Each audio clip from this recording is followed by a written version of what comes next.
And we'll drop the intro later, but I want to bring this up real quick before we get started. Let me start from here. Goes by this name, B Cup. All right, BKUB.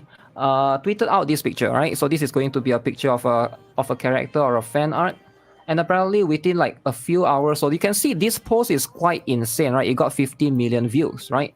Everybody was like looking at this. And then immediately this account, this post was literally privated. It's from Splatoon. Oh, it is from Splatoon? Okay. Yeah, it's a Splatoon. Okay, so for context, a popular pop in, I found this on Facebook, by the way.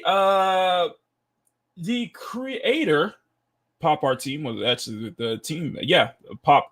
Sorry. I'm getting my things wrong. The creators of Team Epic put out this very cute drawing of Marina from Splatoon series, and it looks harmless. It looks Marina from Splatoon series, and sorry. I'm gonna bring this out because I am all over the place right now, and I am so flustered up right now. Okay, so this looks cute, very harmless. However, this got, as shown in Pop Team Epics, as shown in Guitar Rock's video, got over 50 million views, and the creator of and the artist basically got harassed on Twitter by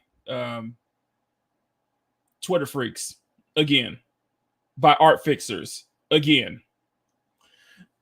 Let's go to the and Clownfish brought this beautiful piece up because we saw that one of this comment right here. I'm gonna highlight this specific comment right here. This response says, "Why did you lighten her skin color? The eyedropper exists."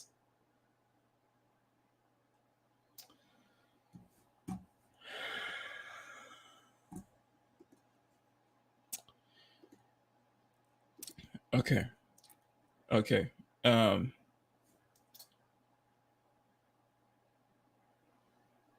You can are you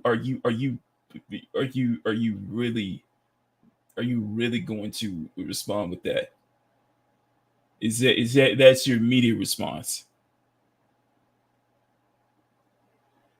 That is your immediate response. Hang on a second. Hold on a second. Thank you. I said this with the Marina. I said this with the Nessa situation back in the day. I said this, and I'll say this with any type of quote unquote whitewashing of fan art of cartoon characters. It's their style, man. It's nothing. It's their style. It doesn't need to be fucking exact. In fact, this response was glorious. It's crazy that people get criticized for not matching the RGB of the skin perfectly. Dude, it's nothing to be. It's nothing to. It's nothing to Scott. It's nothing nothing to harass the artist for, and it is. It's brilliant. It's brilliant because I heard this with I saw this with Clownfish TV. I want to get to a specific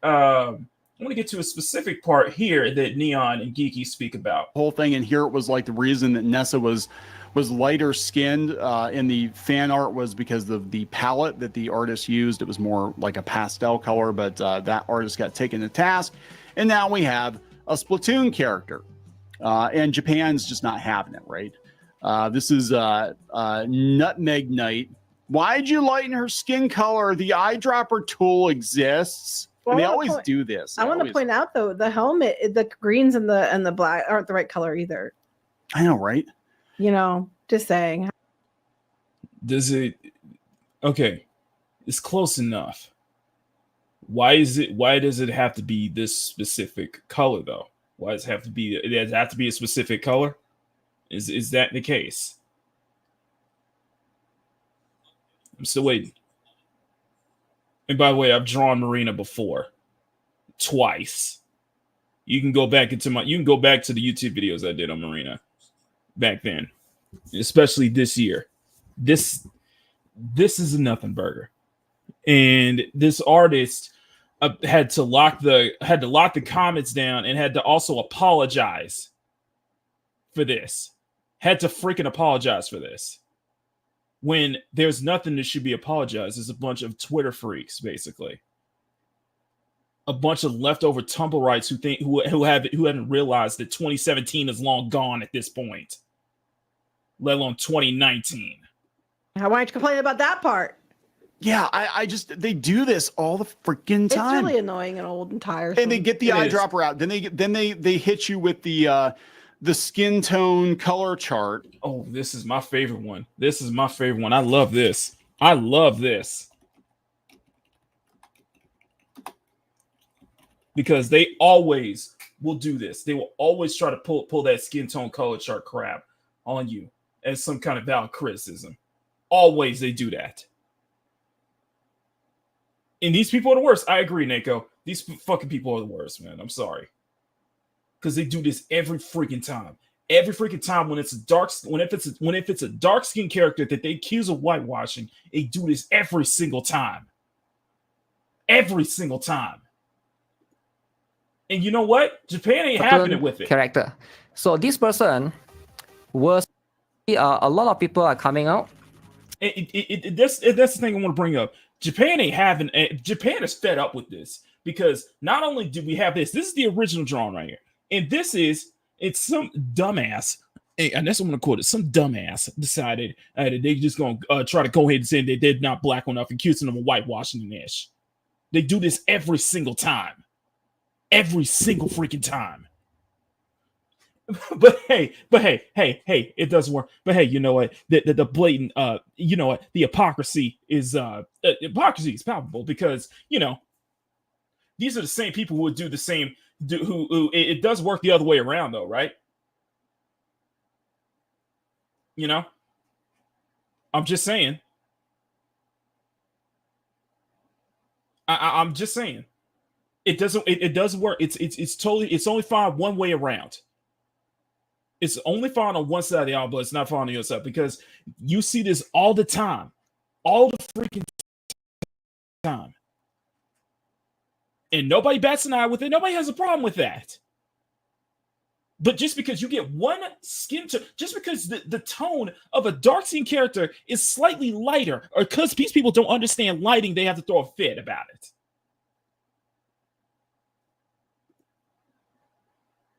But it's okay the other way around, right? But hey, nobody bats an eye when it comes to you guys doing these blackwash edits, right? Advocate for more black characters in manga and anime, right? And you want to pull this stuff, right? Japan ain't having it. Don't worry. Japan ain't having it. This is only works on one side of the aisle, but this is only fine on one side of the aisle, but it's not fine on the other side of the aisle, right? And I agree with Neon. And Gigi is like, you know what? For every time they outrage, you should make Marina's skin tone lighter. Another artist should just go in and just make her skin tone lighter. I should do an edit of the Marina drawing that I did a couple months ago that you guys see on the bottom left corner of your screen. I should make her lighter. Let's do it despite these people. I'm done with this kind of crap. And I will speak about it from a black person. This is fine. This is okay. It's cute. It's only these Tumblrights. It's only these Twitter freaks, man. And this happens every single time. See, and it's always towards Japanese artists. You always notice it's always towards, well, it's not just Japanese artists. They always do this towards Asian artists all the time. All the freaking time. Shut up, Shellback. All the freaking time, man. But Japan ain't having it. Japan is fed up with it now.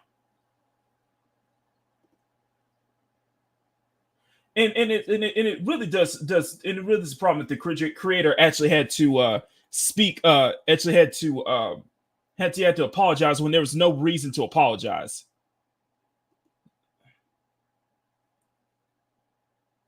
This is just freely draws the skin color. I'm gonna read this. In the first place, even the official version freely draws the skin color of the squid and octopus. There's really is no need to worry about it. This is the official festival illustrations of Marina with that similar tone and color. Huh. In the festival illustrations. Sorry, Shellback. Sometimes they're black, sometimes it's Hime Chance really pink. There's almost no accurate information. This is the official illustration. These are the official illustrations. So don't give me this whole whitewashing crap, okay? Just let's get on to this. Let's head on to this. By the way, this has come from Legal Mindset on Twitter. And this is translated as a warning for Japanese artists regarding pushback over artistic choices.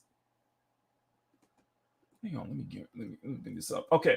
I'm gonna read this. Are you currently or have you ever been harassed by multiple accounts on Twitter because of your works?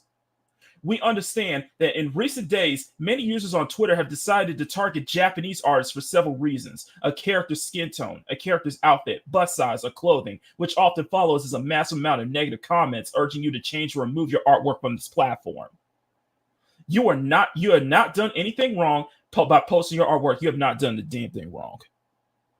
Not one damn thing wrong. Your creative vision has merely attracted the attention of some bad actors on this platform who will seek to silence you because your creative vision does not agree with their standards. Hang on a second. That's a Don DeMarco. Please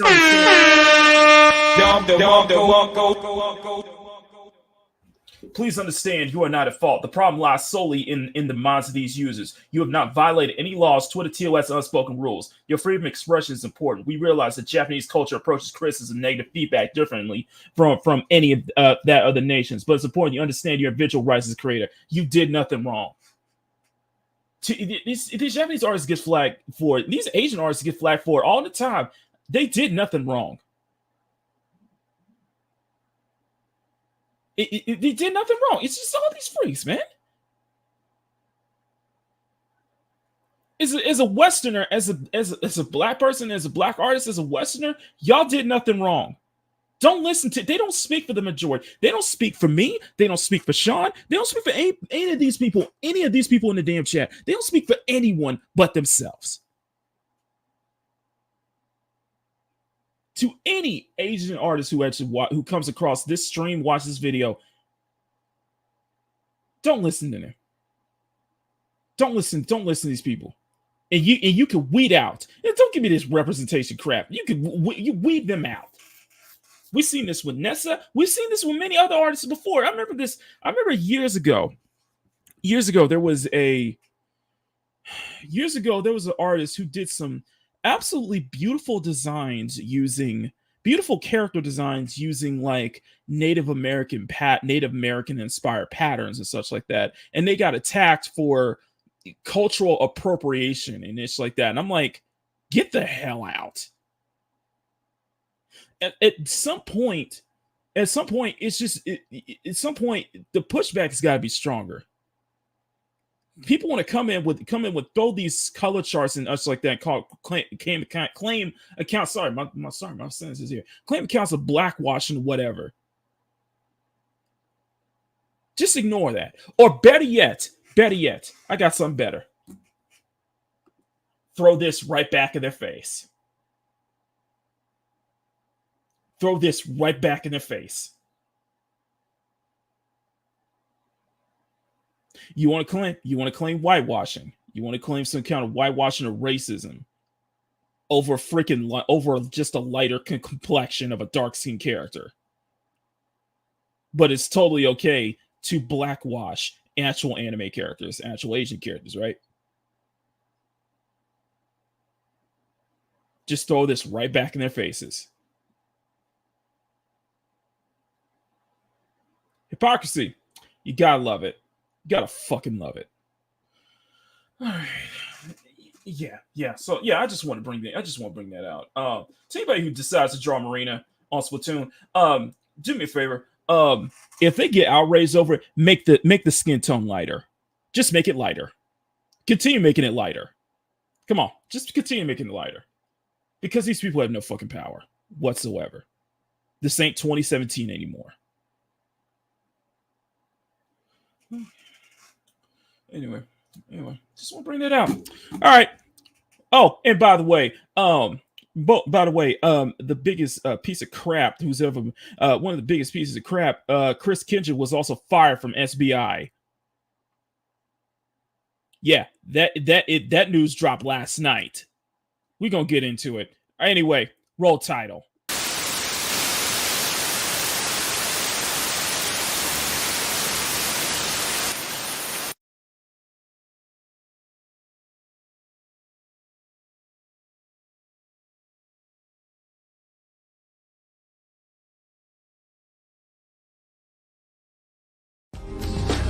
Cute, sexy, and fun.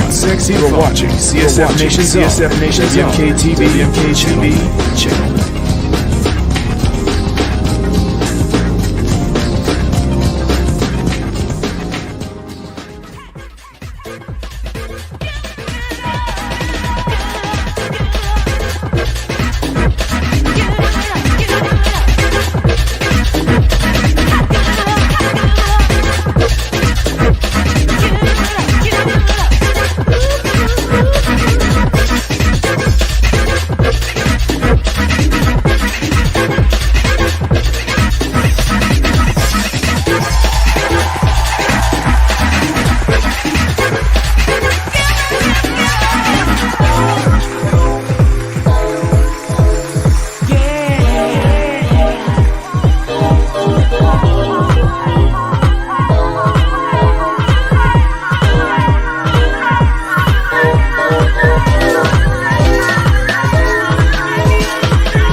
Thank you, everybody tuning in. Good morning, CSF Nation. I'm Makini, 90 Arts German illustrator, and welcome you to a little more fired up version of Makini in the morning. Hope you guys are doing well this morning. I had to bring that up real quick. Now, what you guys are looking at is the next Halloween cosplay, which is going to be Skyla dressed up as,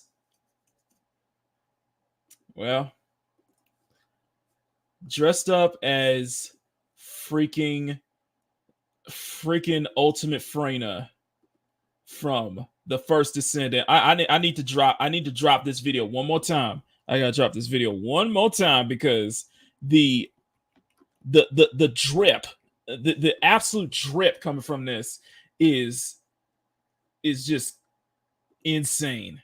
The drip is insane. I gotta share this real quick. Hang on. Yeah. So thank you to everyone. Thank you to everybody on yesterday on Twitter. I was showing this off. I was talking about this, and someone put a suggestion, and people were putting suggestions that I should have used Ultimate Freyna as a costume. And I did once, and based on everybody's votes, I did one sketch on yesterday's Makini live show, and you guys pretty much all for yes. Let's switch out Eve for Ultimate Freyna for Skyla's costume. So that is what we are doing today. That is what we are doing today. I'll go ahead and show you guys the original sketch for those who did not see the sketch earlier. That is the sketch we're going for, and we are going to start on the line art. We're going to continue the line art, and we're going to go try to get all of this done today. We're going to try to get all the line art and get into hopefully the flats done today. That is my plan. So let's get right into it. Plus, we got some stuff that we need to talk about anyway. So thank you so much. Thank you to 19 people who watched. Thank everybody came in a little rant beforehand. If you guys do me one little favor. You see that like button right there? You see it? Jitter gets smacking. And do the same for the subscribe button as well. Thank you. Thank you so much, Kiki, for that. You guys are freaking awesome. And of course, I will give you guys the 5-day forecast just before we get started. Before we do, let's go ahead and say hi to everybody in the chat. So everybody just came in during my little rant right there. I had to show that off. Yes, Power dropping the news until I had to kind of tell him to stop. Wait a minute, hold up, wait a minute. I got something to say. And he went into bringing up the whole Marina art situation, how Japan is basically fed up with it at this point. And yeah, the artist should not apologize. Penny, good morning. Lucky Neko, good morning. He said, yep, the artist was using watercolors. I believe when Neon Geeky first or second video of the Nessa situation, and believe me, not just Neon Geeky, but Hero Hey, many other people have been covering this art drama, this specific type of art drama when it comes to, when it comes to drawing black characters. A lot of people who are complaining about it don't understand lighting or don't understand styles or color choices. So Lucky Neko, good morning. Tumble Rights are the worst. I call them Twitter freaks now. Keely Chow, good morning. Roll Tide Keely, old school Saint gamer. A Cutlass, good morning to you. Chris Person, mod Wrench of Wrenches, good morning to you, brother. Loki, good morning, brother. Thank you so much. Sean, I'm doing a video on this. Been playing out the weekends to win art with Art Ready. I'm looking forward to that video, Sean. I am looking forward to that one. Digga Outlaw, the Mad Doctor, good morning to you. Let's see. Tumblr used to be a good site until they showed up and they can do whatever they want. Yeah, so when Tumblr dropped the prawn from there, all the Tumblrites moved over to Twitter. Yeah, they did this with they did this with many different characters. They do this drama, many different characters, and it keeps popping up every single year, every single time. Ever since that Nessa situation blew off in back in like 2021 or 2019 and such like that, and the cries about all people having these cries about whitewashing and whitewashing racism and it's like that. They do that every single time. Eli, good morning to you. Well, let's see, give it a Michael Jackson tribute, whatever. Show back. Yeah, Comic Book Guys 202. Remember the Mary Jane page, edit by Pearl. Yep, they did that. Oh yeah, I remember all that. Oh, I remember all of that too. The original person who started up the criticism was a white person. Funny, and that's the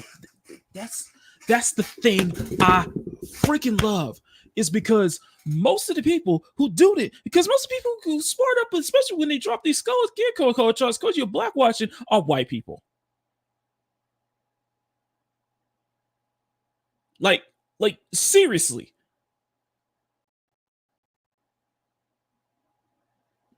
Like we see this in so many different spheres, and it's like the people complain. It's like these usually white people who think they can speak for the rest of the. They think you can speak for the entire race. They think that you can just be offended on our behalf, and I'm like, get that heck out of that. Get out of here with that. But my representation. Let me say this line now. Fuck your representation. There you go. Let me say that right. Let me say that's. Do you want me to say that loud enough? Do you want me to say that loud enough? We only had black pair of characters invented like 3 days ago. Yeah, that's what these fools, man. It's fucking fools. One of the critics blocked me. Of course, you come back, throw it right back in their faces. And you see what and they go block you too. And cosplayers have done this with cosplayers have gotten itch with this before. When it comes to cosplaying like black characters and such like that, they get a lot of itch before with that. And I'm like, there was, I remember it was a old let me bring this up. It was an old Sombra. It was an old Sombra cosplay. It was an old. This is a very old. This is very very old. This Korean girl. I don't know when it was, but there was a Korean cosplayer who tanned her skin the right complexion to match Sombra's, and I called that dedication. I called that absolute dedication, and they got ish for it. I remember that too. I do remember that because that was a oh my god, they got hit with the hit with because but it's just every time every time we do, and then this is always the same thing when it comes to like Halloween. It always comes the same thing with like Halloween too. You know what I mean? It's like you can't like they'll always put out a list of, oh my god, I gotta look this up. Hang on a second. What was it? 2024 Halloween costume list. Like you can't no, you can't wear. They do this every year. They do this every year. It was like they do like a list of Halloween costumes you're not allowed to wear. Each year. They do it every freaking year. They do the same thing with cosplays. I'm like, get out of here with that, okay? Good housekeeping. They did this. This is an old one. This is a very old one. Oh my god, this is so... They do this every freaking time, man. They do this every time. But it's the same thing, man. It's the same thing. It's just like offensive. What was it? Hold on a second. 2024 offensive Halloween costumes. They do this every single year. They do this. Remember to avoid. Oh my god. Oh my god. Not everything needs to be sexy. Halloween costumes that cross the line. Offensive Halloween costume that cross the line.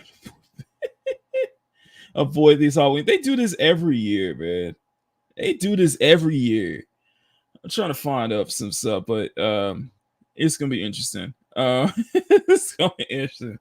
Because some dumbass does it, and it's like, oh god, here we go again. Her thing, Halloween costumes you don't want to see this year. Ain't represent Diddy. This bitch is black. They do that whatsoever, man. Pop culture moments. Yeah, like this, right? Honoring the living, black movie characters, black TV characters. They do this all the time, man. They do this all the freaking time.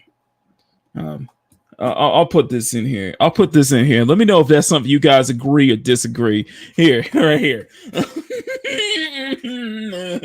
You gotta decide. You ain't gotta decide about that, man. Anyway, yeah, and yes, I'm gonna bring this up. This came from Master of the TDS, who leaked, who got the inside scoop last night that, and we'll get into it. And Blood Guilty, thank you so much. I have not seen you so upset, Maki. Would you like a picture of my teddy bear? It has Evil Dead on it. That is adorable. That would be adorable. I'd love to see that. I'd love to see that. All right, Maki, my video will not feature Marina, but my own character, because these black washes happen because they can't create. Agreed. Absolutely agree with you on that, Sean. Absolutely agree with you on that. All right.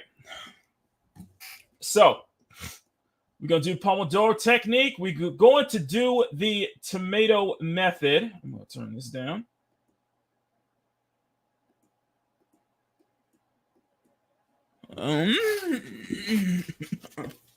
All right. So what I actually did was I actually started to draw out tomatoes. So I'm gonna go ahead. Let me go ahead and share my screen real quick. Let me go ahead and share my screen real quick. You're gonna do a face cam. Yes, I'm going face cam for once. All right. So the way I'm doing this from now on is that every time we Every time we complete 25 minutes, so 25 to 30 minutes, I draw another tomato. And then we just count so at the end of today's show, we're going to count as many tomatoes as possible as we get through this line art process. We'll see how many tomatoes it takes to get to the line art, to finish this entire line art. All right. Cool. Let's do it. All right. Let's do it. All right. Let's go ahead and go at it today. All right, and where is it? Oh, there you go. Thank you. And my face cam. All right. So we're going to count as many tomatoes. Let's see how many tomatoes we can count within a 25. And we're going to go every 25 minutes. We're going to go every 25 minutes. We're going to take a break. 25 minutes, take a break. Draw a tomato, okay? All right. Let's go and do this right now. And I will go ahead and talk about the Kindred situation right now. That blackface thing, but anime cosplay. Yeah, exactly, Nico, exactly. It happens every year, man. It happens every year. Happens every year. Do this every single time. All right, let's go ahead and get right into it. Okay, so for those, so this was leaked. Well, not this was leaked. This was revealed last night. I caught wind of this last night after watching Master of TDS's video. By the way, if you guys are not subscribed to Master of TDS and his wife Ryan Braven, please do so. They are a fantastic channel, and go follow Master of TDS on Twitter as well.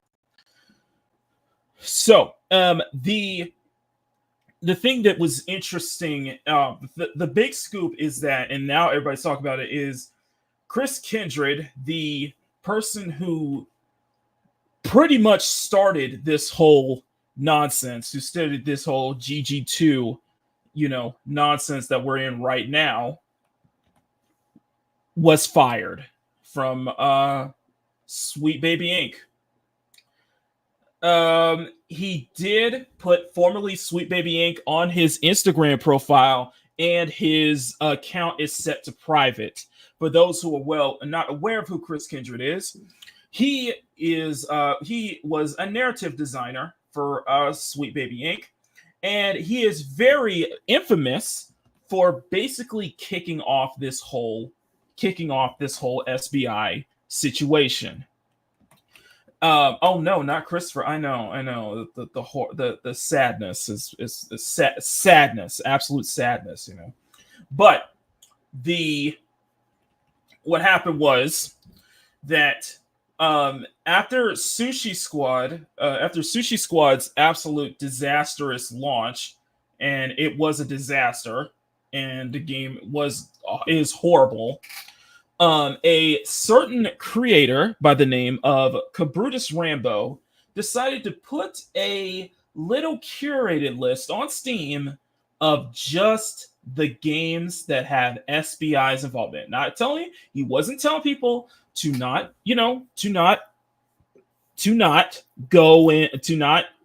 buy these games. He's just saying these are the games that SBI has had involvement in. That's it. Simple as that. It was just to let people know of SBI's involvement in these particular games. And if you guys want to still buy those games, if that's going to change it, they just did to keep informed. Well, what happened was that Chris Kindred, the narrative designer for Sweet Baby Inc., caught wind of Cabrutus Rainbow's Sweet Baby Inc. curated list and decided to launch a harassment campaign against him. Decided to launch a harassment campaign against him, basically to try to get his Steam, not only get the Steam curator list taken down, but also get his stream account banned. And Cabrutus probably has at least thousands of games on Steam. So, yeah, that's something that Kimmy didn't talk about in her XOXO conference, public speaking over the weekend. That's something she didn't bring that up, did she? No, they won't acknowledge that, right? Anyway, What happened was that to put simply, this caused the Streisand effect. This caused the Streisand effect, and what we're in this whole Gamergate 2 nonsense to basically kick off. Brilliant, absolutely brilliant. And it's so that was the first time that Chris Kindred decided to show his ass and basically show how much of an asshole he is, basically. And that's kind of where the rest is kind of history, because of course our lovable failed sex worker Senior Editor's infamous article of Sweet Baby Inc. not doing what gamers think they're doing, that took off. All the stuff took off, and it was all thanks to this one singular person who launched a harassment campaign to try to get a Steam users list and their account banned. But that's not all. That is not all. I just want to also bring this up before we get to that. Chris Kindred also took some pot shots at one Kyle on YouTube, basically claiming that he speaks to an audience of no one, which I will retort that. So I guess the 107,000 subscribers that Kyle has is an audience of nobodies, right? Right? Okay. Whatever you say. He promptly blocked Kyle after Kyle basically he clowned his ass. In his snark, in Kyle's signature snarky fashion. Absolutely loved it. But he also got much more. Chris Kindred, that's not the only of two offenses, basically. That's not the only of two offenses. Chris Kindred got in much deeper hot water. Much deeper hot water for claiming that Akira Toriyama was a racist.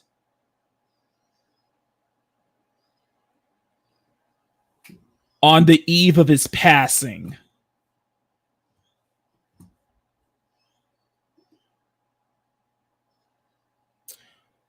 He went after Akira Toriyama when the body wasn't even cold. On the announcement of his passing, and he got rightfully ratioed. He got rightfully called out on it. And he privated his account again. But there's more to that. And when Smash JT, channel that we absolutely love here, when Smash JT was getting some heat from Nick Calandra over at Second Win, somebody decided that they thought it would be a great idea to call up Smash JT's job, or technically his former place of employment, in an attempt to get him fired. Almost in the same way that our lovable failed sex worker, Kotaku Senior Editor, and insecure narcissist reached out to Smash JT's wife to get him divorced. And do you know who the person who was calling to get him fired? Chris Kindred. And Chris Kindred actually left his phone number there too as well.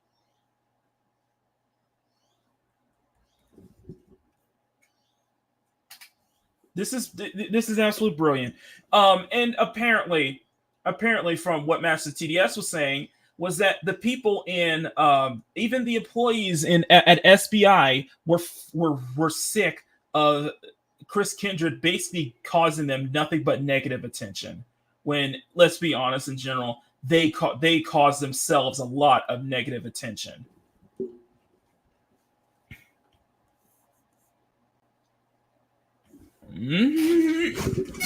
So, um, so so yeah. For me personally, I think Chris is me personally. I think Chris. I think Chris is pathetic. I think Chris is a sad, pathetic, heck, worthless excuse of a human being. I mean that. And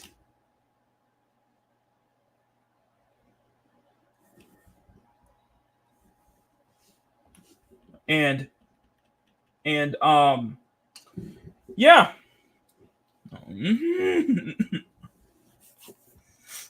And yeah, so I am I hold very little sympathy. I hold very little sympathy for this person, for this individual. Do I want them to get back on their feet? Yes, I do. Maybe in a different industry, because there's also rumors that he's trying to start up his own consultancy firm as well.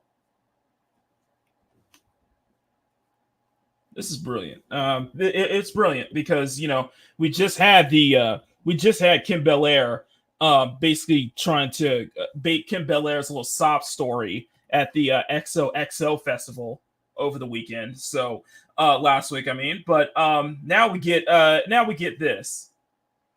So I assume we're probably going to have some more, SBI hooplas going on as well this week or so. But yeah, now it's making the rounds, and big shout out to Master of the TDS and for basically for getting the inside scoop. Man, everybody's getting inside scoop and sources now. Pretty damn cool though. Pretty damn interesting, and especially after the situation that Ademion was especially after the situation that Ademion got himself into with the CEO of CD Projekt Red. I now side with Endymion. I side with Endymion now. And I hope that, CDPR can still provide an excellent product and such it's like that. But it was clear that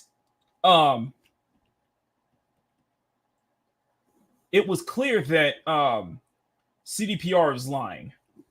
Or at least the CEO of CD Projekt Red was lying when Endymion actually pointed out the stuff that's been going on their own website, what they've been promoting. So yeah, I'm at the point where I'm just like, okay, I like Cyberpunk, I really do, but if this is how you're gonna act, then you might lose some support for the next Cyberpunk from me. You might lose some support for the next Cyberpunk from me, honestly.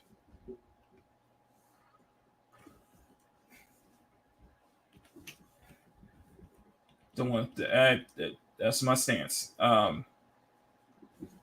But if you guys are not subscribed to Endymion, please do so right now. He's getting those. It seems he's really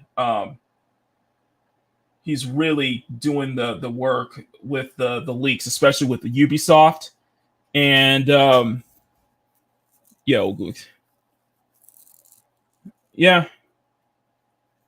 Extortion business so silly, I know, right?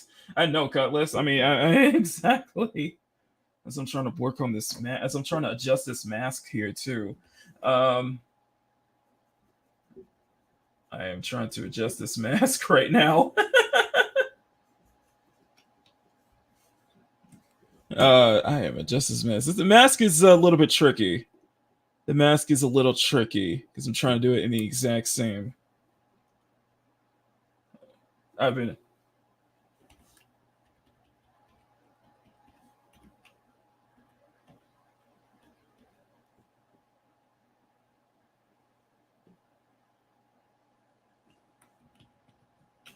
Okay.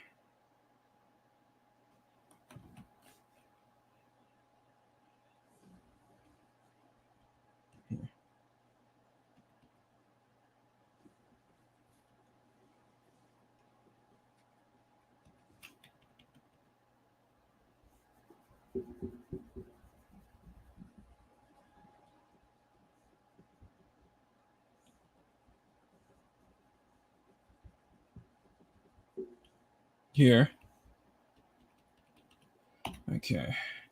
Yeah, it's tricky to it is very tricky. DJ Ronnie, good morning. If you guys did not catch my little rant at the start of the video, go rewind to the very beginning because, you know, we got some more art fixers and no, I wouldn't say art fixers. We got people complaining about, you know, the skin complexion of characters, of video game characters or dark skin characters, you know, not being black enough.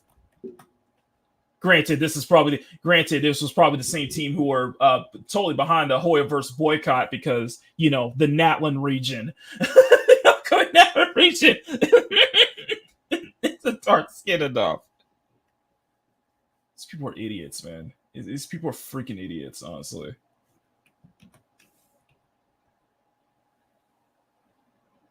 It's just absolute idiocracy going on here. You know, it's not just idiocy, it's just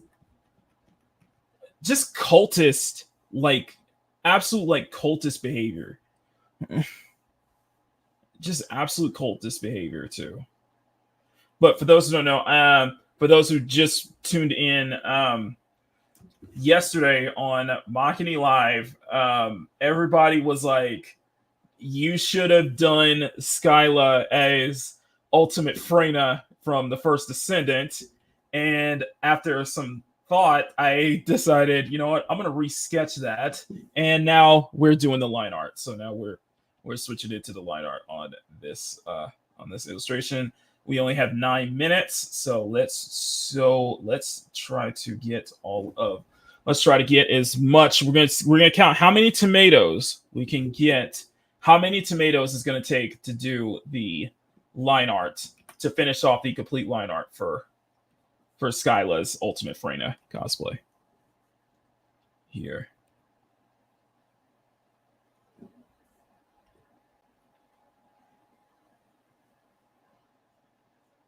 Here.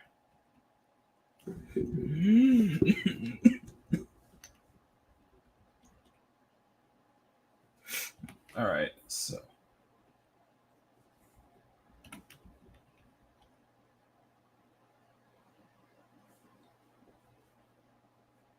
Okay.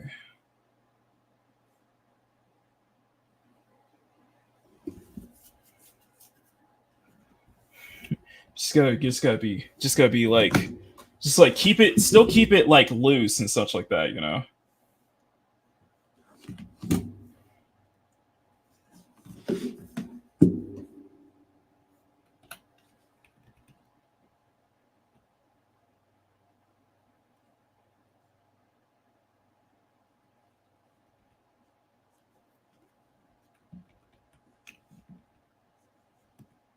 Here.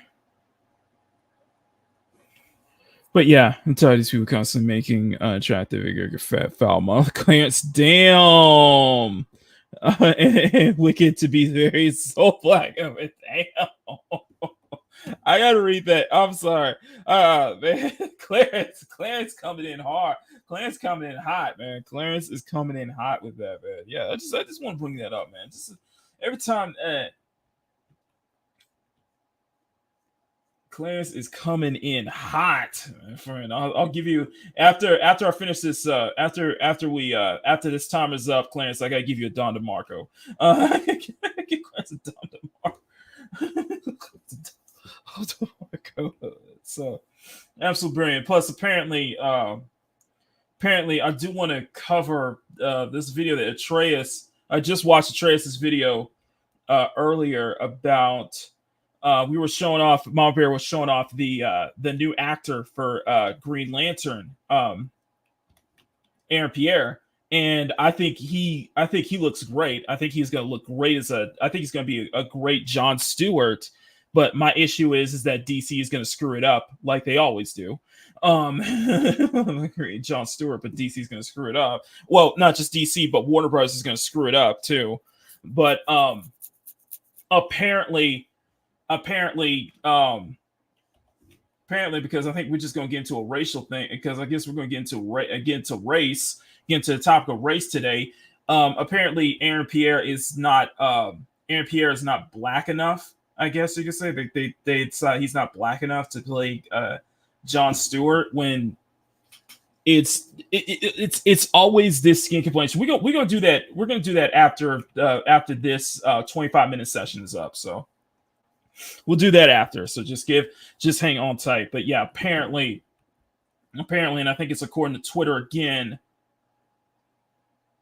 Aaron Pierre is not not black enough to play John Stewart, apparently. because these people are so desperate about representation that when an actual black person when an actual black person plays a character, they have to deem that it's not they're not the right tone of black. Apparently they're not black enough because of this, that, or the third. And yes, I've said my piece on that beforehand, and my opinions on that still stand. You don't get to decide. It's the whole thing. For the whole thing, it's like you don't get to, you don't speak for the whole thing about, you don't speak for me, you don't speak for the black community, or you speak for black people. That also Cinco says that you don't have any right, you have zero right to judge. You have zero right to judge or decide who's quote unquote black enough. You don't get to decide that. Asshat. Sorry. We're gonna get into that.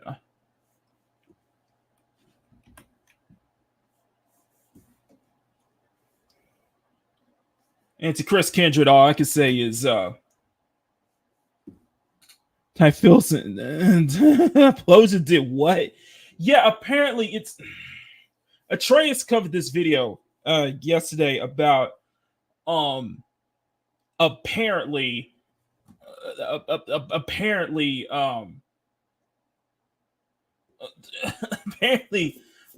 Aaron Pierre isn't black enough to play John Stewart, Green Lantern. Apparently black enough.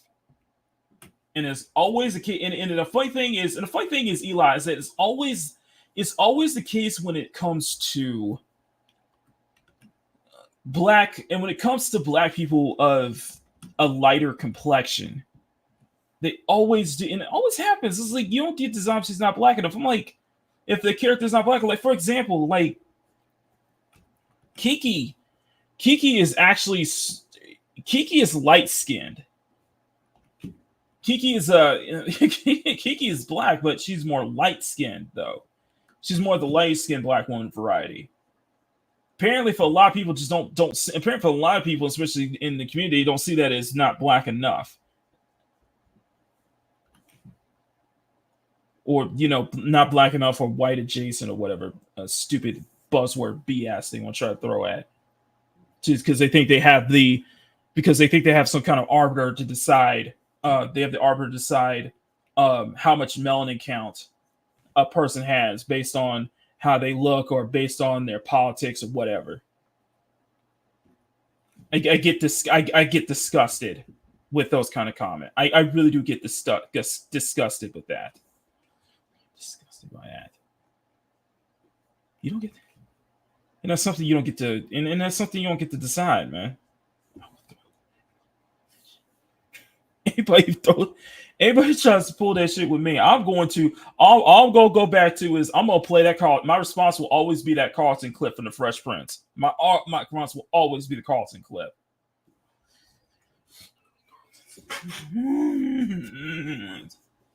Being black's not trying to be, is who I am. It's who I am.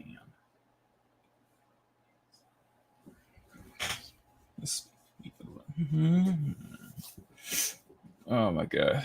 Yeah. So we'll get into that after the timer's up. So.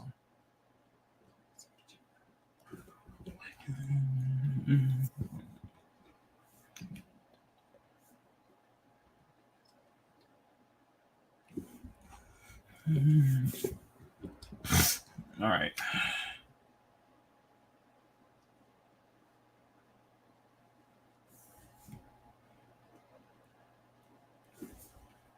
Here.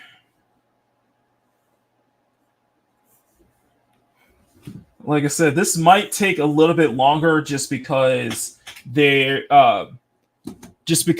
Freyna has a lot of detail. Freyna has a lot of those little details. We gotta be able to cover. And our goal is to try to. I think my ultimate goal is to try to get Skyla's Freyna cosplay done by.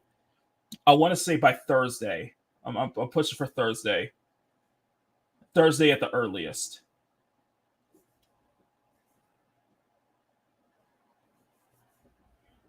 But also, it really does depend on the level of detail and complexity of the character. By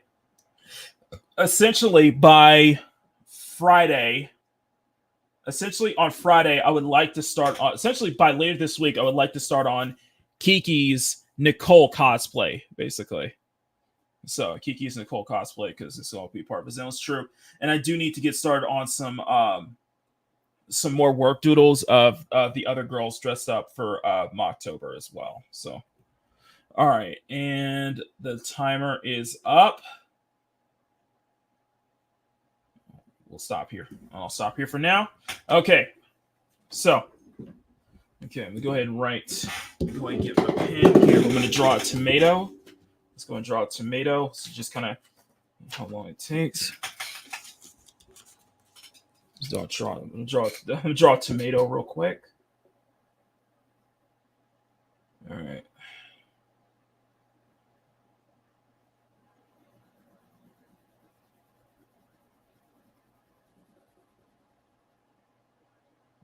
There we go. Okay, perfect. It's a tomato. It's another tomato. All right. Let's go address the comments real quick. First off, Clarence, if you are still watching.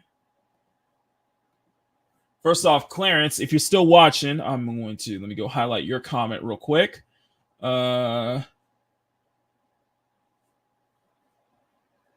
I'm tired of these people constantly making unattractive Erica fat, trout, foul mouth, disrespectful, and whipping to the very soul black women.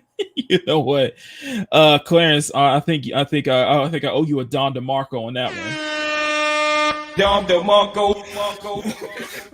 DeMarco. There you go. Let me see if I could find it. I'm gonna pull it up real quick. So Black Twitter has a.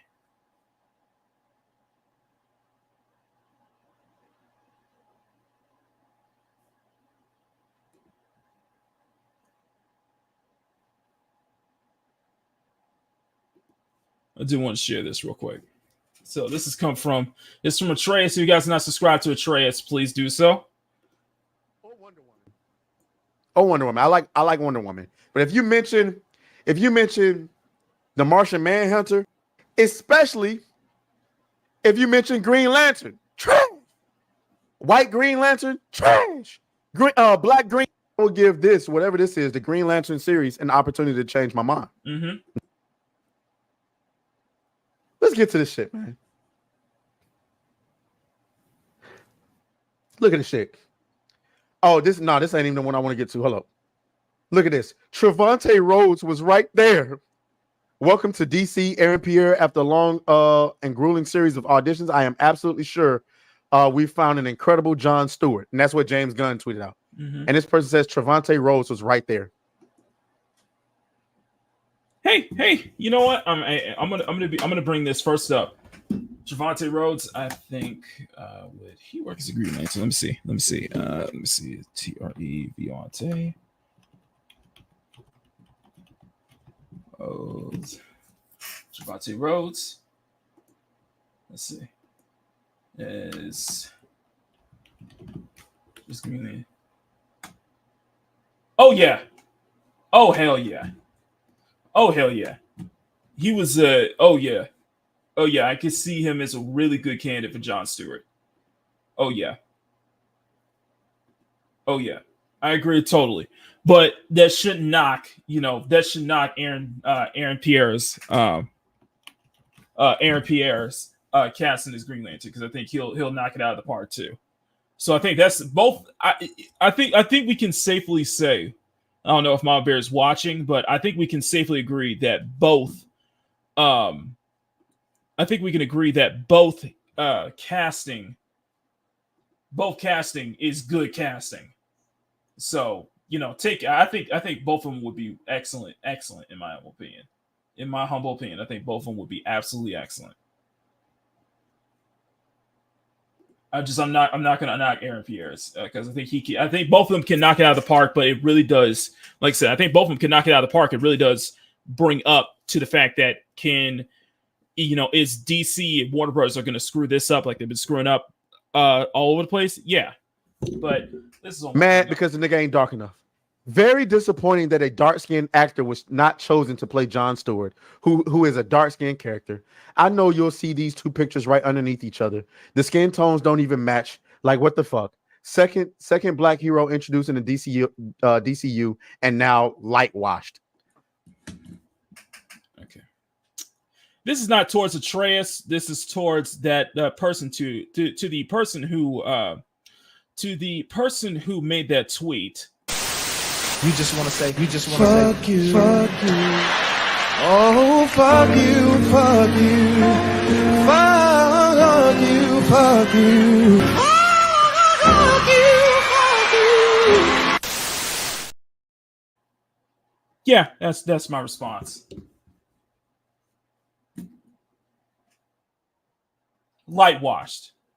That's the word that we're going for. Lightwashed. That is the word. I'm showing my face up on screen. That's the word that we're going for right now. Lightwashed.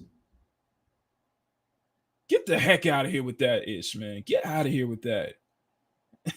Oh my god.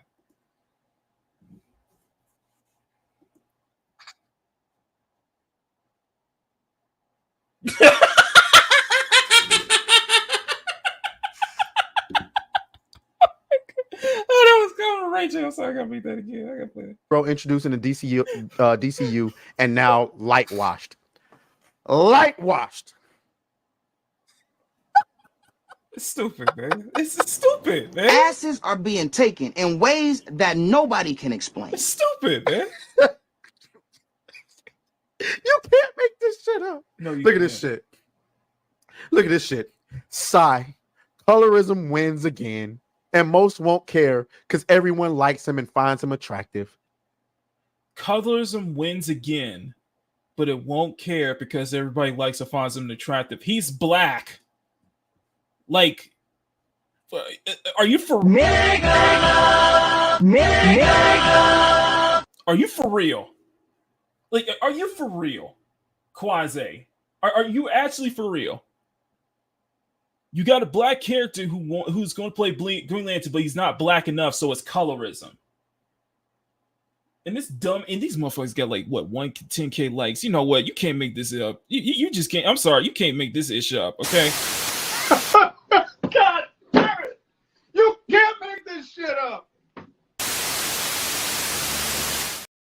Stupid, man.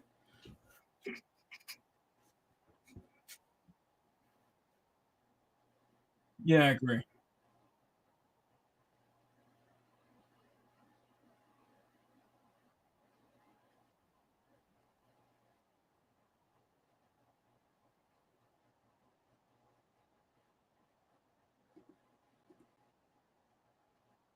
You know what? I'm gonna give him. You know what, Trace? You get your own Don DeMarco for that one. Don DeMarco. Thank you.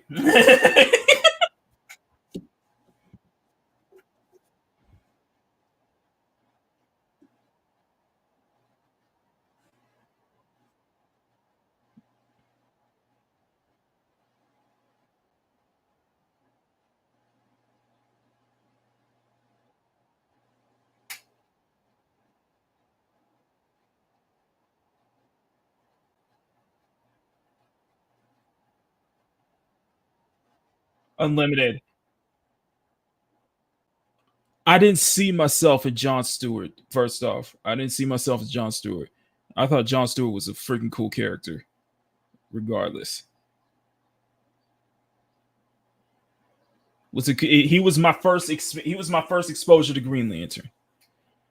Jon Stewart was the first Green Lantern I was exposed to, and I thought he was fucking cool. Plus, I stand by that. We need to have the whole relationship with him and Kendra, Hawkgirl, and Justice League Unlimited. That needs to be live action, and I stand by that. I want to see that in live action. I want to see that relationship blossom in live action because I love the interaction between those two in the cartoon.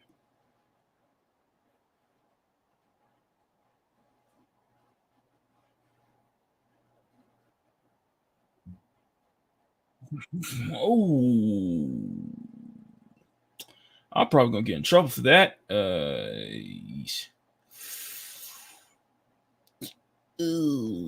am going to get. Oh wait, it's muted. Never mind. And I just boomed myself. There we go. Let's look at these comments. Bro, my pops was in the military and he was a dark-skinned black man. I watched multiple other dark-skinned black soldiers watch Justice League and Justice League Ultimate or whatever the fuck that is because they saw themselves in John. Oh, I saw myself. Oh, I get to. Yeah, let's move on to the. Yeah, it's just stupid, man. It's you just nigga. Stupid. He's black. Watch this shit. That's right. Jon Stewart should be light skinned. White people. Nigga is nigga.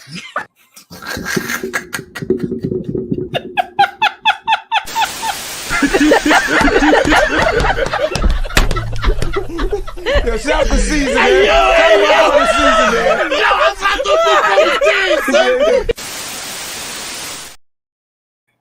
Oh my god, that's funny. That's funny.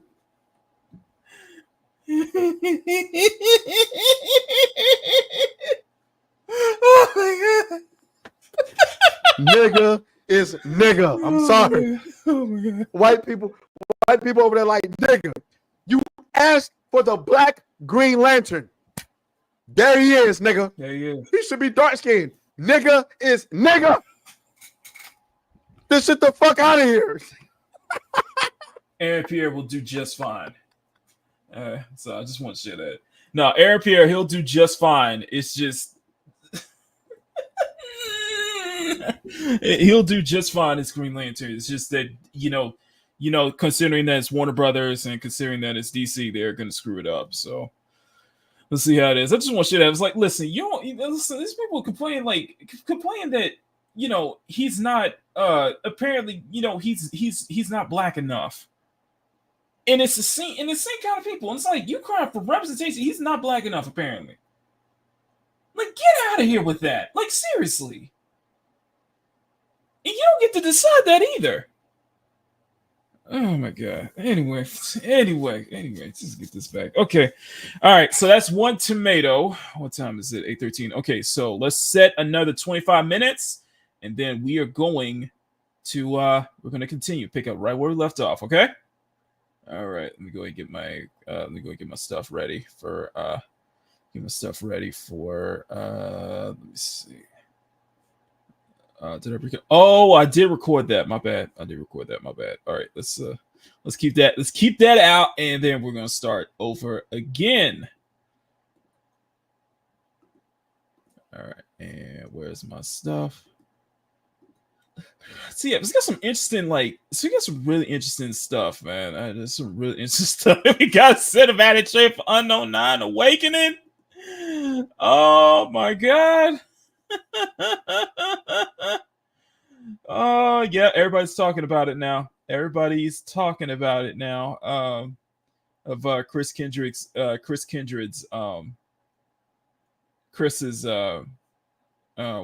Chris's firing over at Sweet Baby Inc. So this is a very very interesting. This has gotten very interesting. I'll just say that much. And Joker 2 was a failure too as well. I don't know. A lot to go over. A lot to go over. But we got a costume to still work on. So let's go ahead. I'm gonna hit record once again, and then we are going to start another 29. All right, let's do it.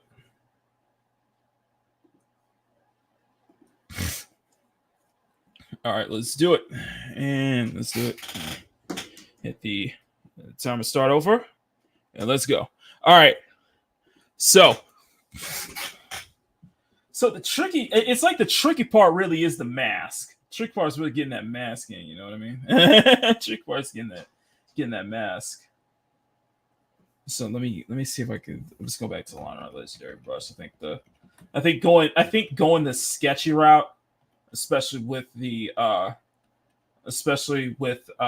I've been doing lately, regarding to Brianna's Jessica Rabbit cosplay and Saya's Jane Doe cosplay. I think that's probably the best idea for me. I do think just kind of going loose with the line art has really been a more of a plus than anything else. Here. Here.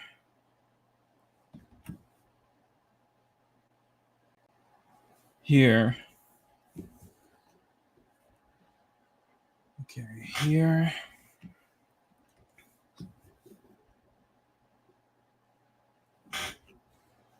Here.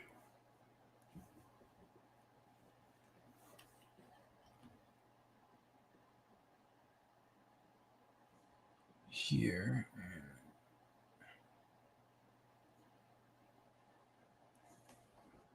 Here.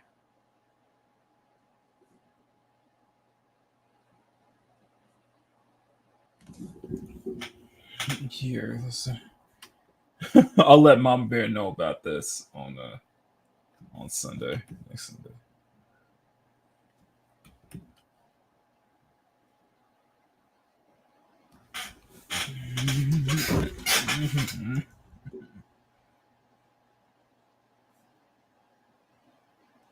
Okay, here. Good thing I'm muted. I know, right? Good thing I'm muted. I was like, you know what? Okay, I was fine. I was like, yeah, was good. I'm glad I was muted at that time. Glad my boomer keeniness definitely saved me there.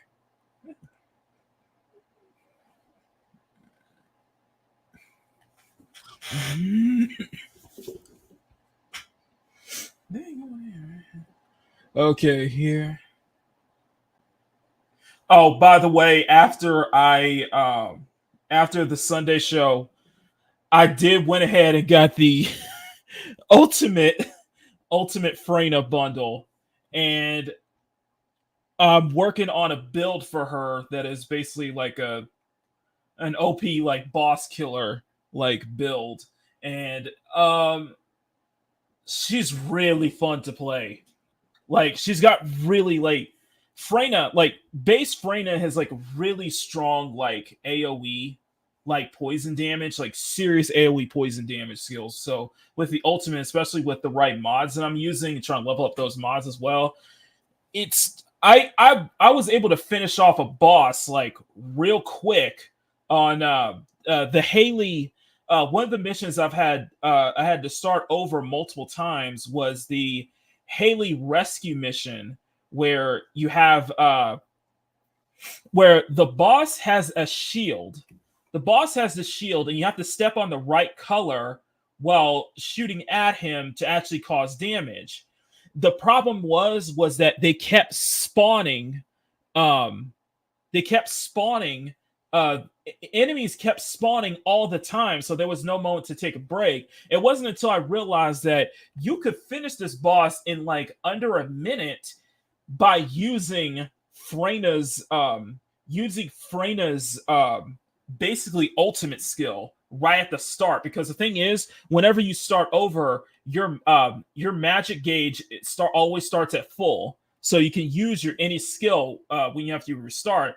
So when I found that out, I was like, oh, I could beat this in like under a couple of seconds. But no, Freyna is Ultimate Freyna with the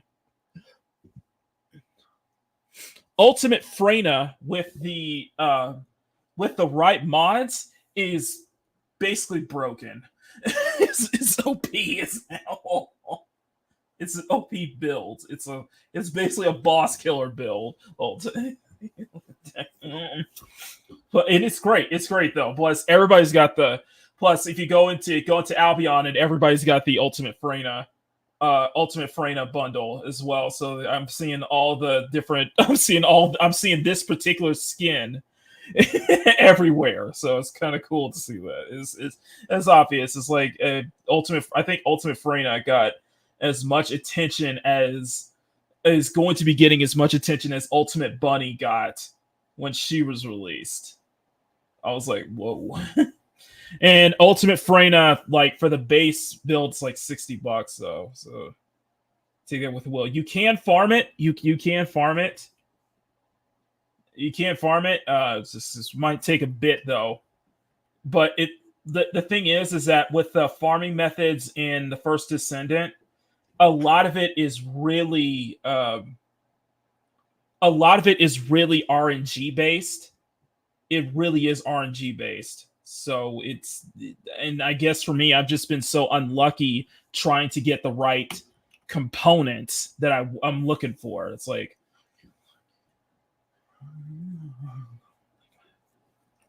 so there is a lot of grinding, and there's a lot of grinding and farming too in that game. It's a looter shooter, so probably expect that.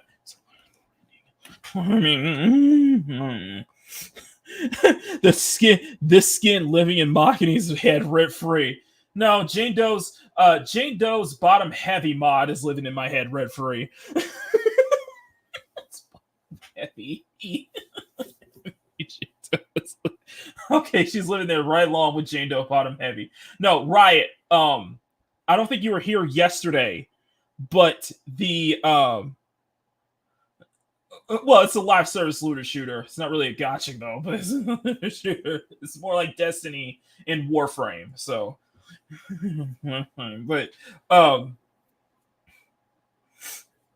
but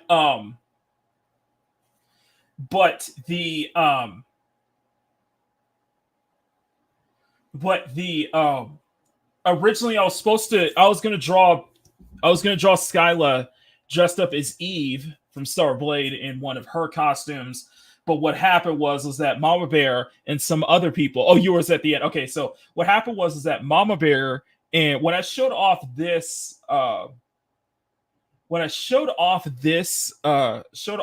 skin, and I'll show you because Rye Kitty didn't see it, but this is the outfit right here. So when I showed this off, Mama Bear was like, you should have dressed her in this outfit. And I'm like, maybe I probably should have. And then everybody in the chat, and I put a poll in the chat, and everybody was thinking the same thing. It was like, you should have dressed Skyla as Ultimate Freyna. And I'm like, you know what? There's a lot of love for this costume right now. And the shorts they were showing off, like the promotional shorts they were showing off on the official First Descendant account, got like a serious amount of drip too.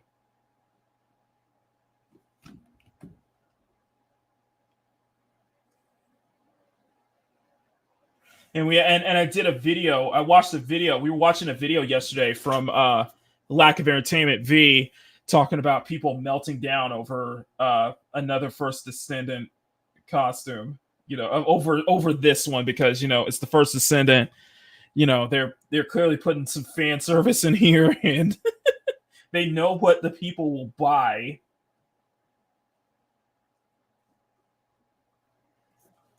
But yeah, it is what it is. So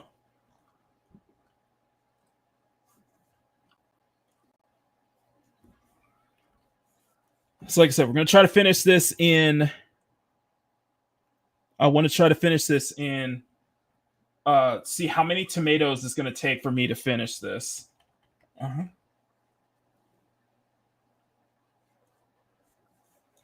But Skyla's looking good though. It'll be interesting, especially doing it with I think probably the biggest thing is gonna be that like Skyla's what's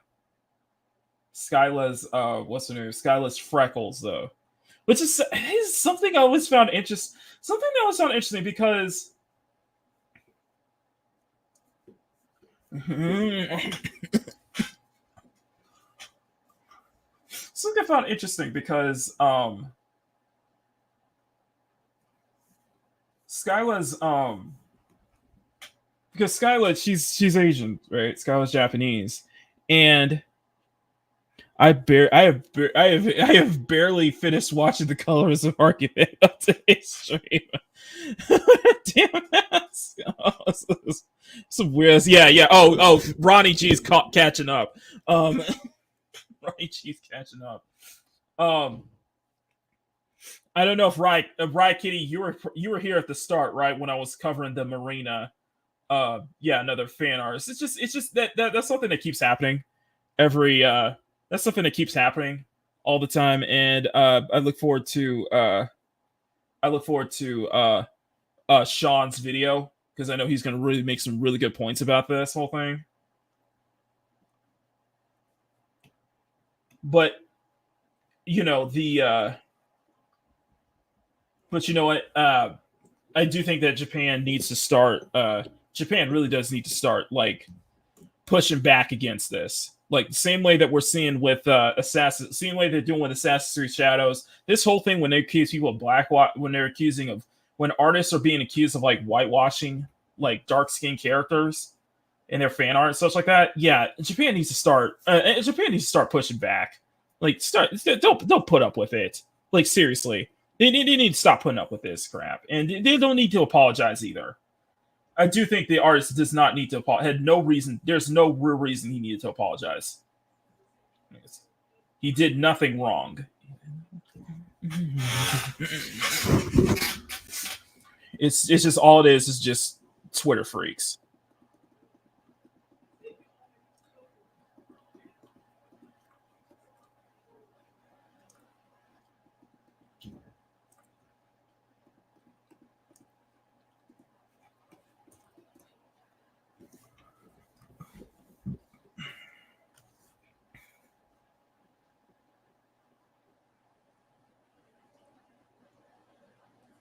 However, I still stand by the idea. I think that I would love to see the meltdown. I would love to see the meltdown if the First Descendant introduced a black female descendant. I would love to see the meltdown there because that is going to be brilliant.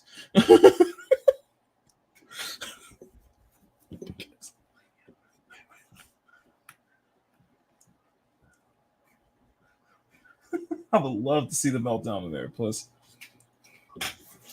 as we seen with, as we found out yesterday on Makini Live, Mama Bear and Emerald are weak in the knees when it comes to fishnets. So, fishnets.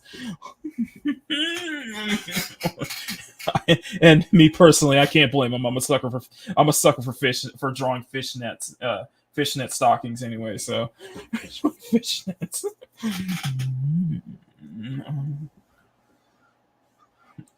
But expect well, maybe not expect, but I'm gonna try to get another super chat clip this time of Ultimate Freyna. Because I already have the footage and everything, and I just need to find the right song to go with it.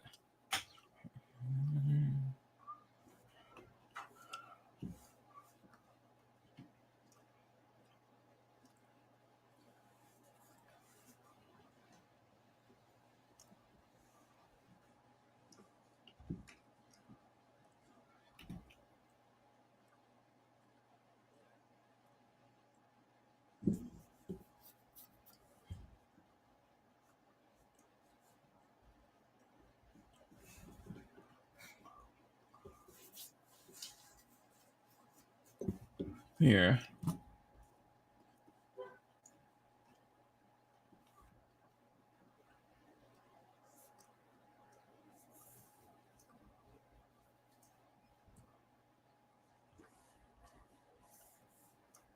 Here, so now we can get to the leggings.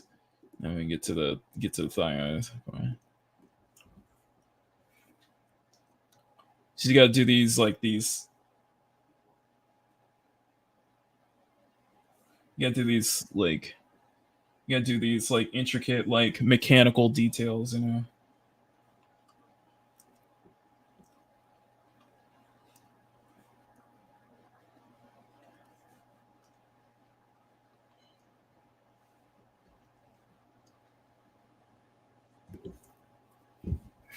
But you don't say the purpose of the first place, though.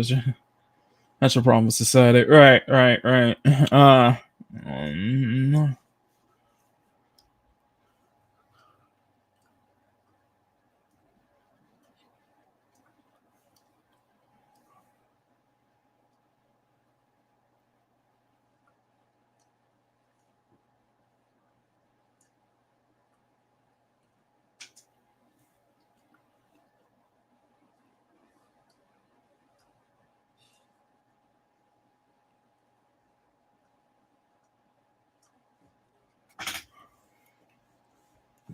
Here.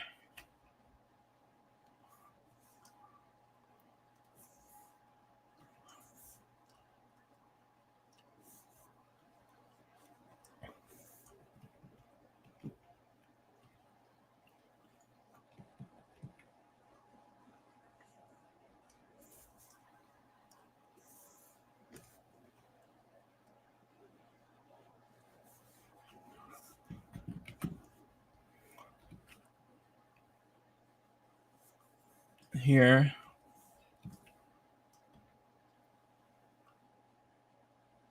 Here.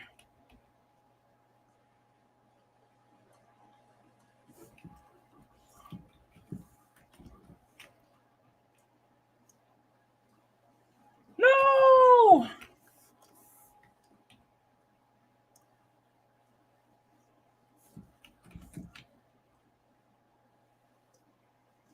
Still got 8 minutes. So.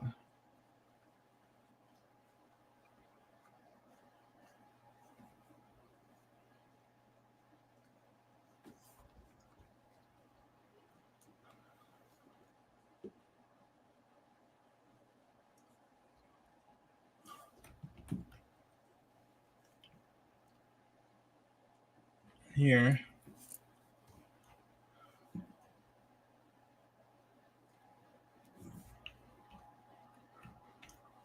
Here. Good morning, Dimmick. Good morning.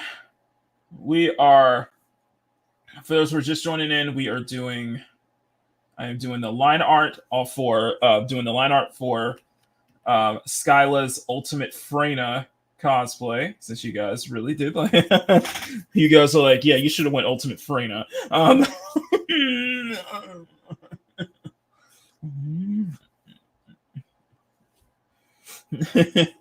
Pretty funny though.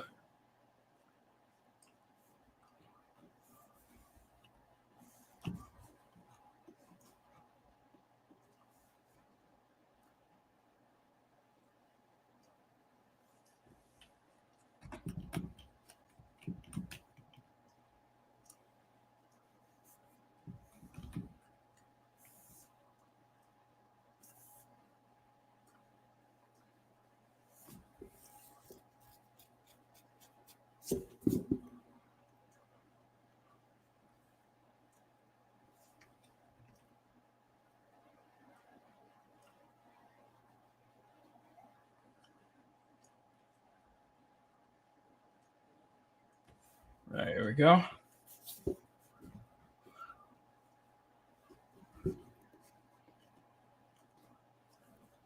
Let's see. I think that's a good question. I do not think I'm good. I'm very at drawing hands, but apparently I have.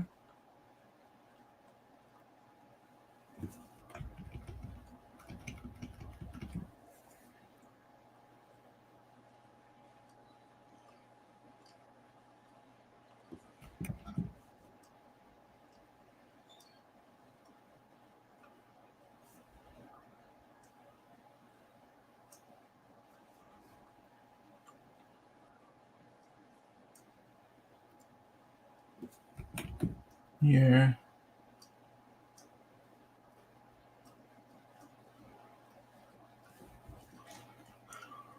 Here. Okay. So we gotta swing back. So I do gotta swing back and do the top. I gotta swing back and get the top of the hair. Swing back and do the top of the hair after I finish these hands.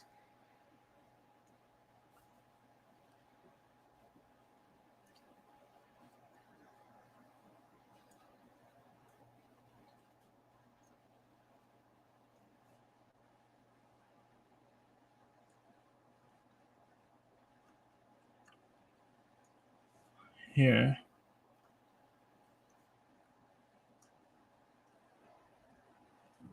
Here.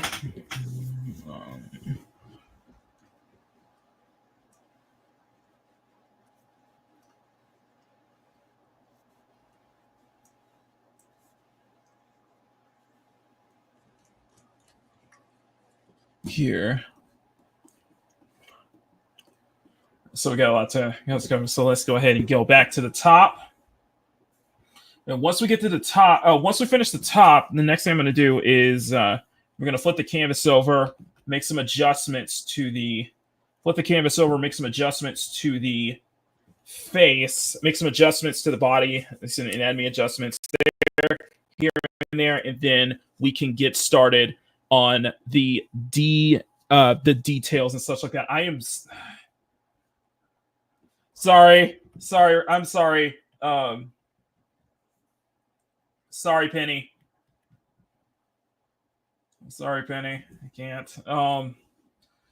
Here's the funny thing was I played the clip from the Line music video, and that got copyright claimed. That got copyright claimed. So I was like, oh dang. Oh, I'm gonna have to adjust that again. I'm gonna have to adjust that again.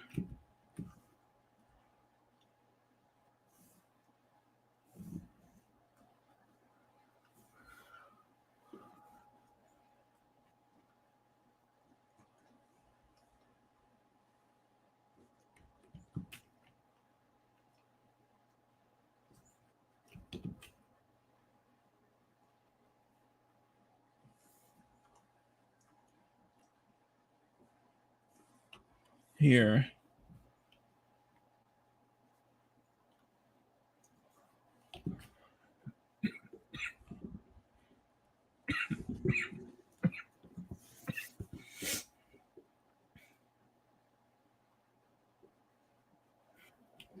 Here.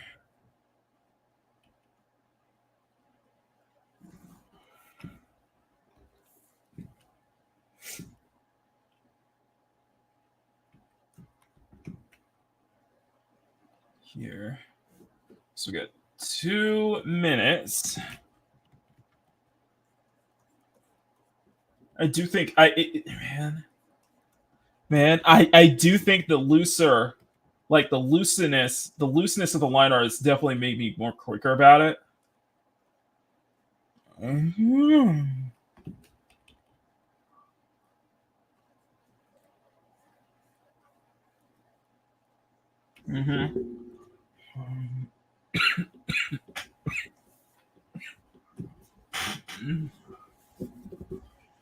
Okay. So the interesting thing with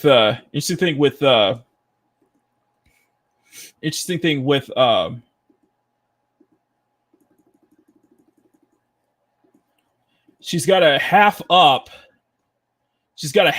half bun. So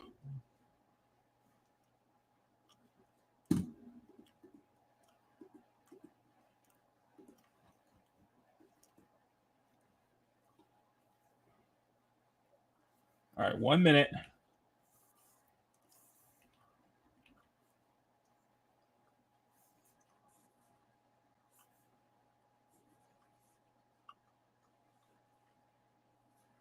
Here.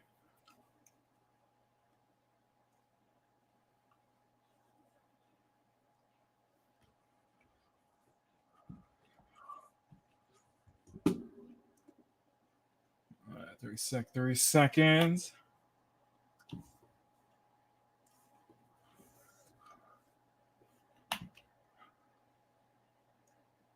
Here, we only got 20 seconds. No, we only got 20 seconds.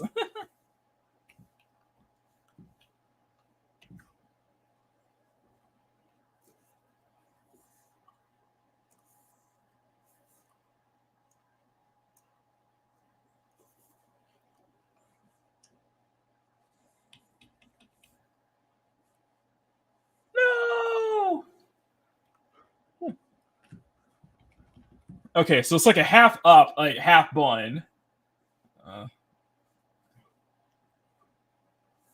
Let me just get these lines out first, and then we'll sculpt them. And then I'll sculpt them. Okay.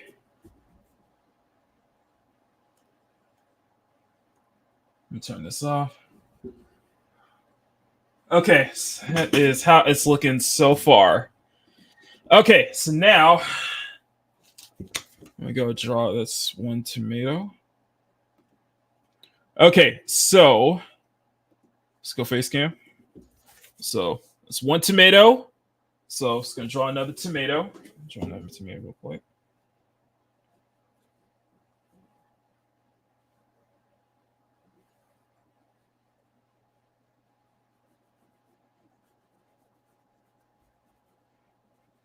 I'm using the other page in my work doodle sketchbook for just drawing up tomatoes.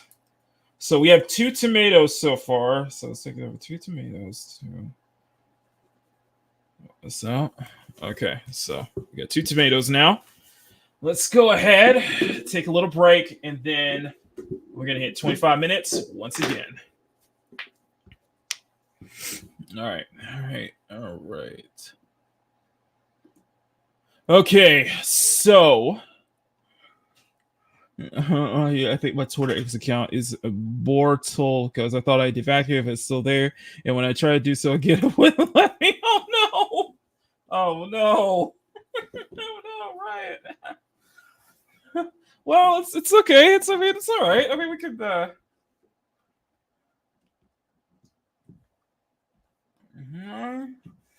what it is. It is what it is.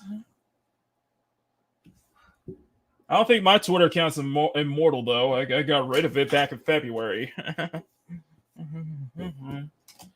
And I kept saying that I was gonna come back to it, but I was like, I'm just gonna. I even got Squeaker to come back on Twitter. Only if I was. That's the kind of funny part, though.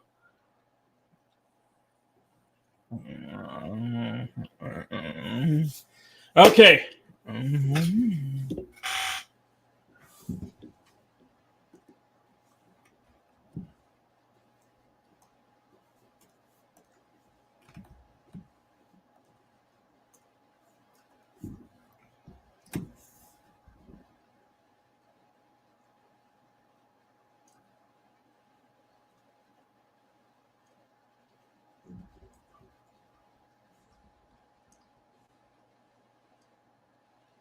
Let's just this real quick. Okay.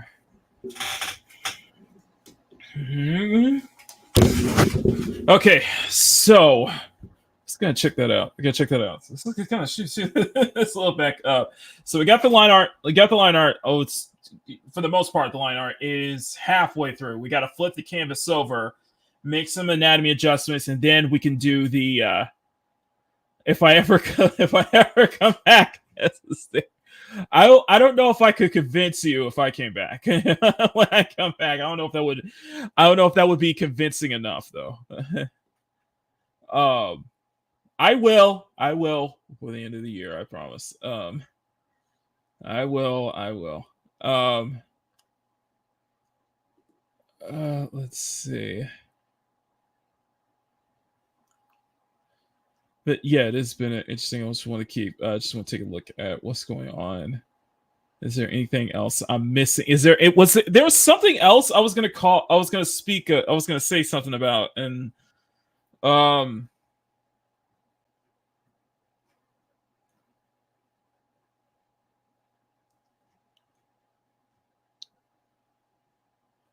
completely forgot. I completely forgot. Oh my goodness.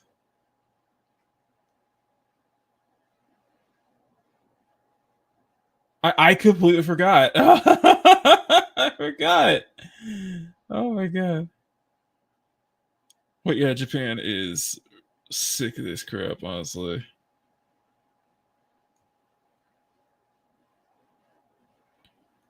Oh, that's what it was. Okay, now I remember. Now I remember.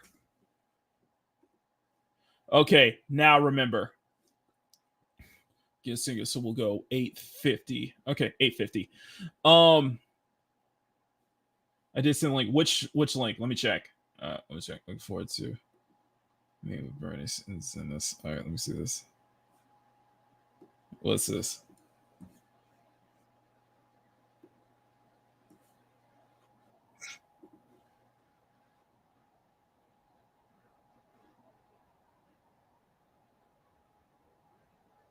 Bernice is cute. I'll say that.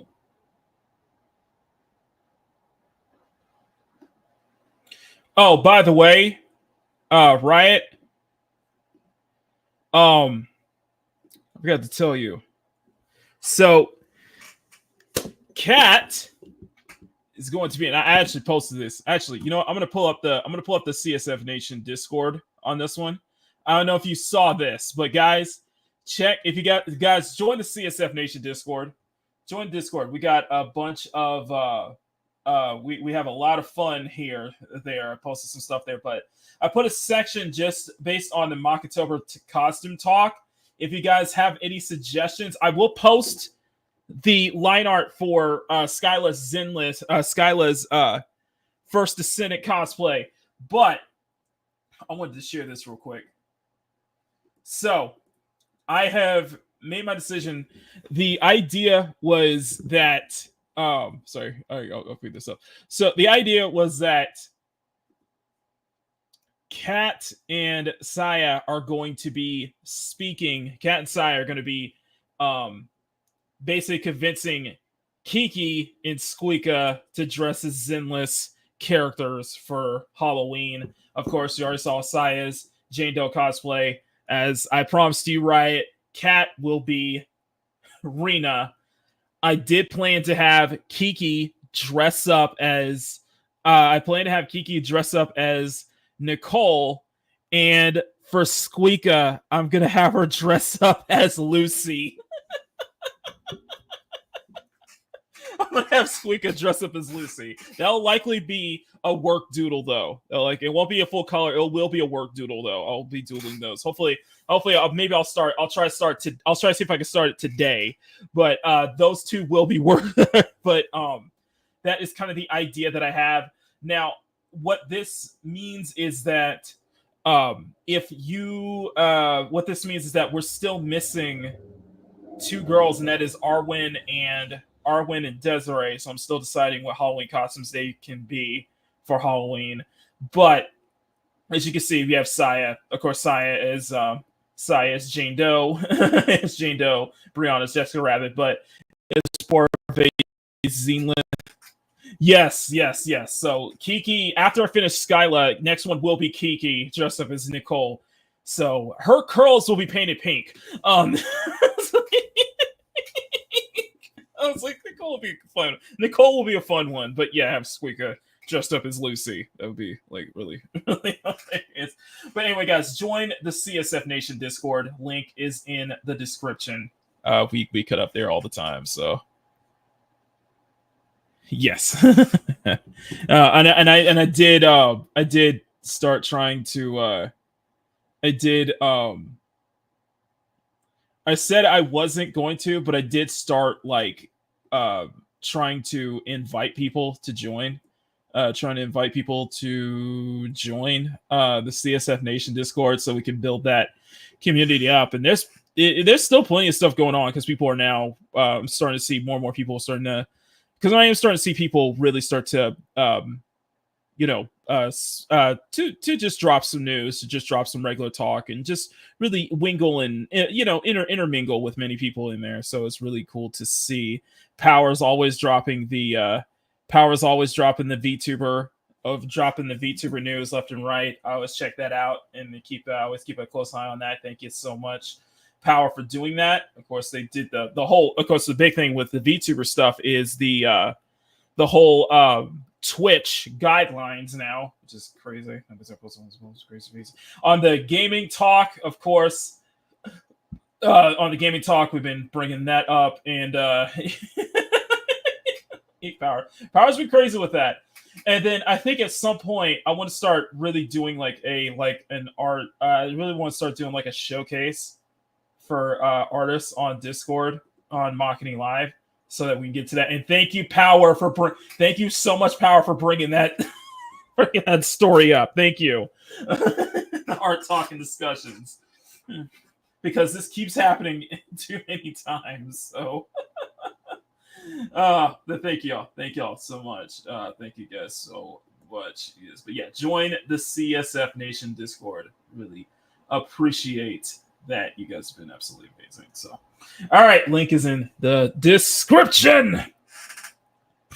Okay, so I did remember what I was going to talk about, and I'll just go ahead. Perfect. We're the first to get here.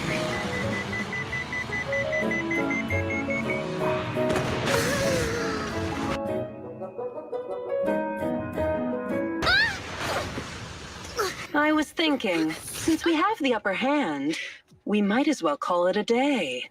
But seeing you like this really brings out my predatory instincts.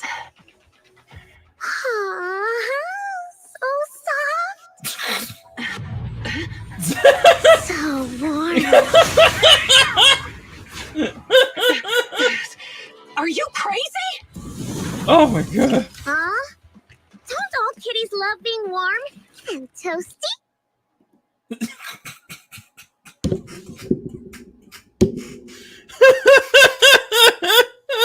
Thank you for that, Ryan.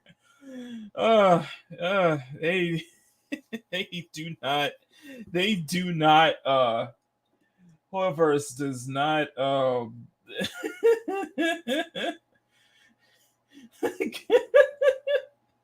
Normies, I can fix her. Chaz, I don't need to fix her. She's perfect. Next swimsuit attention universal need for swimsuit episode. You're welcome. Harlequin. Yeah, pretty much that's what I'm getting. Thank you for that, Riot. Thank you. All right. Now I remember what I was going to get into.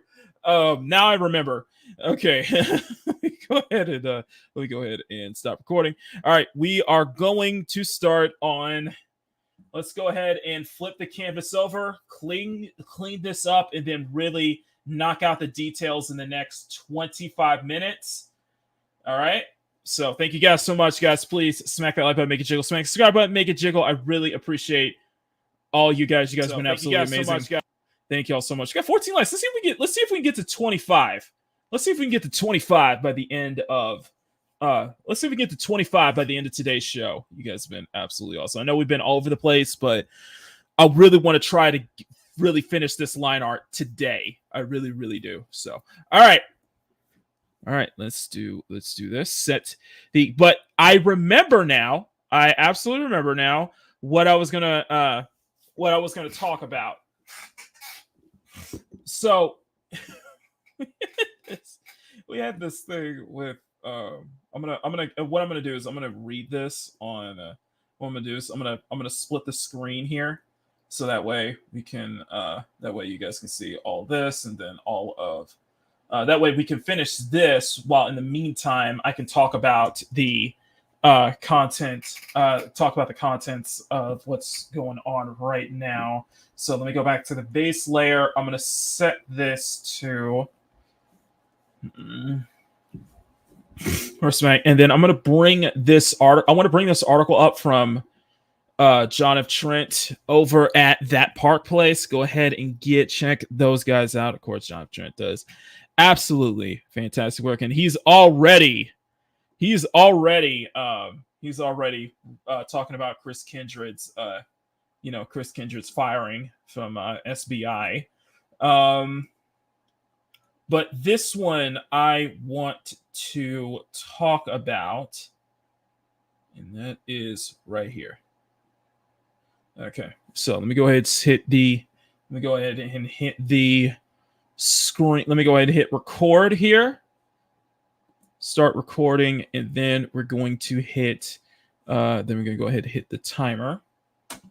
This is from John F. Trent over that Park Place. I said I didn't have time to cover this yesterday, but I said I was gonna cover this on today's show anyway. So the Cliffhanger Studios, which is going to be published by EA. Cliffhanger Studios is working on a new Black Panther title, upcoming Black Panther title, and there has been some. Let's just say there has definitely been some hooplas surrounding specifically the people involved with the upcoming Black Panther title. I don't know if we have a release date for that title just yet, though. That's actually something we probably look into. But I do not know if you have a release date for that title. But essentially, I covered this a while back on how a former SBI employee who now works at Cliffhanger Studios was basically claiming that, was bragging about having their indie title validate, having it be all POCs who run. I hate that. I really hate that term, person of color. No, to all non-white people working on that game. And it's if you guys have not seen the interesting, validate looks very interesting. It looks very stupid too. It's not game about Game Freak. No, it's not really. But well, apparently they were bragging about that, and they were saying that it's having to deal with white people in your workspace when you're trying to make a game is seen as a microaggression. Her name was Dane Lalanders, and I stand by what I said earlier. I stand by what I said back then. I stand by what I say right now. She's racist, and she's a piece of work. She's a real piece of work, honestly. But yeah, go back to that whole thing with the stupid validate and ish. But we have another employee at Cliffhanger Studios. We have another employee as a Sicilian. We have another employee at Cliffhanger Studios working on the upcoming Black Panther game, getting also in hot water. And it turns out they're private. They also privated their accounts. They also privated their tweets when they got some backlash, because that seems to be standard fare regarding a lot of the people in the industry. They talk a lot of noise. They spout off a lot of noise, and then when they get any form of pushback, they immediately go into hiding. Yeah, of course they do. It's another day. It's another day that ends in Y. Yeah, that's what it is. It's another day that ends in Y. Okay, so this has come from John F. Trent over that Park Place. Senior writer from the upcoming Marvel's Black Panther game wants to have a shirt that claims that most gamers are bigots. She seems to be a very fun and interesting character. All I could say to these people is, do you even know what the term bigot it means? Can you define the term bigot, please? I'm just very, very curious, because that is being used so many times right now, and even we've used it, especially in regards to Dustborn. But Dustborn, which I do think it was legitimately bigoted.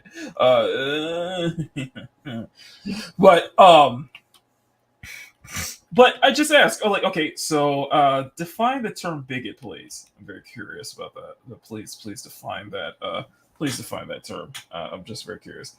Anyway, Alexa Ray Correa, the senior writer for the upcoming Marvel's Black Panther game, developed by Cliffhanger's Games, it shared her desire for wearing a t-shirt, for wanting a t-shirt that claims most gamers are bigots.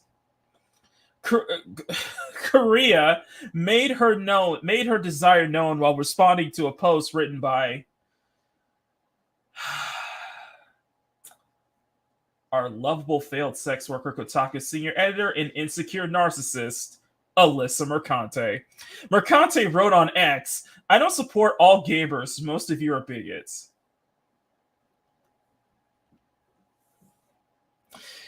You know, can I go off topic for a little bit? Can I go off topic just for a little bit? Just for a little bit. You know, Alyssa is that kind of person who's just like, just wants to spout this kind of ish, like wants to talk ish, but when it's thrown back at her, she'll either one try to throw a fit or throw a temper tantrum or go or just not say anything, or two, actively try to file a lawsuit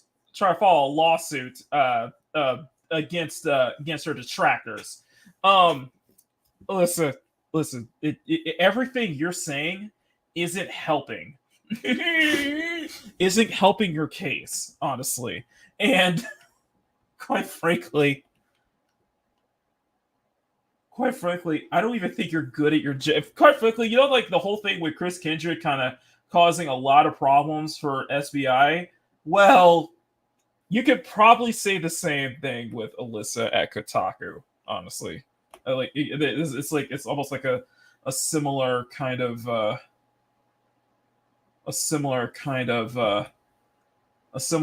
mindset, basically. Like I still wonder why Kotaku is still, you know, it's these days. I still like, you know, Kotaku is still running. They still here, and all these layoffs and such like that. Kotaku is still around, especially with the, you know, the venture capital, with all the venture capital basically drying up at this point. So, you know, I do think that Kotaku is not long for this world. Anyway, so she responds. I don't support. She makes a tweet saying, "I don't support all gamers. Most of you are bigots." That is a very subjective philosophical point of view, but okay. And Korea responded by writing, "I need this on a t-shirt." Mercante later attempted to justify the post by claiming it was a meme format, and all I could tell Alyssa is that you don't know how to meme very well. You're not good at memeing, by the way. You're not good at memeing, by the way. So we could tell that that this was not a joke. That you really do, especially considering your past tweets. You really do think that. So yeah, sorry. I don't think that was a joke. So okay, well, whatever you say, Alyssa. Whatever you say.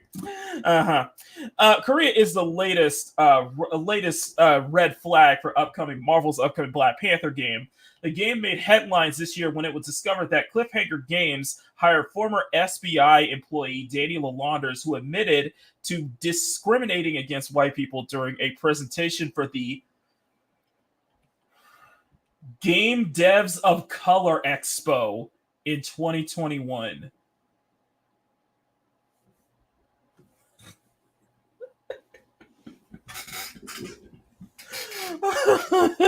I'm sorry. I'm sorry. I'm sorry. Hold on. 70, 60, 50, 40, 30, 20, retard. Come at me. In the presentation, Lalonders states, "Validate has a team of all." You know what? Let's hear it from the horse's mouth. Let's hear it from the horse's mouth. Hang on. Just listen to this lovely speak right here. Team of mostly all people of color. We have no white people on our team. I did that because I wanted to create a safe environment. And I know the best way for an environment to be safe is to be around people who are just like me. And I'm not saying that white people in the industry are creating unsafe environments. I'm not saying that. That is not what I'm saying. I am saying that sometimes it is hard to work with white people because they think that something may be okay, but it was really a microaggression. And no one wants to deal with that while they're trying to make a game that they love.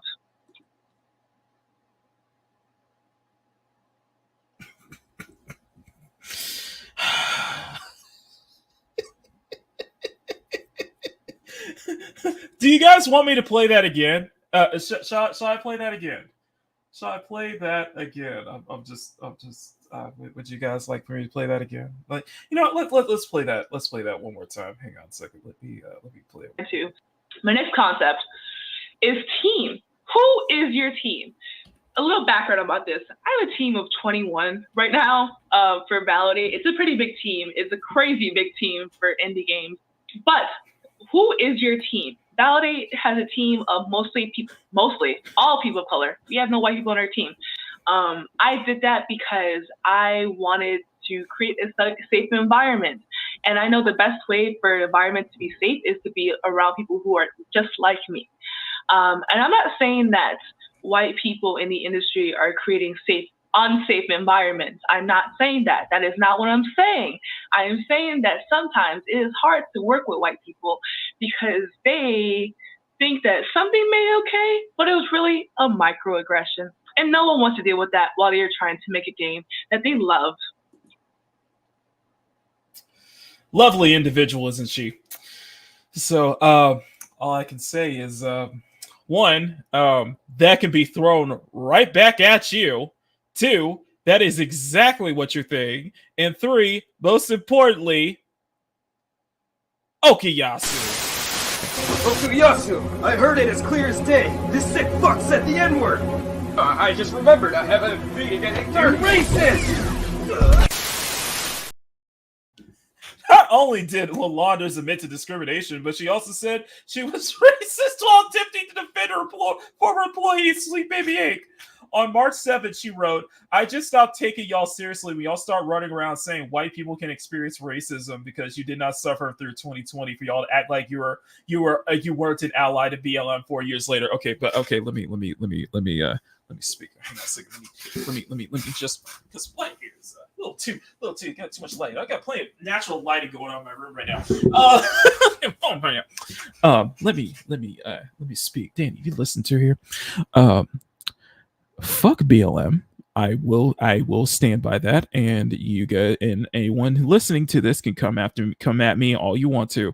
I was very disgusted with what was going on in 2020, and I have never supported that movement since day one.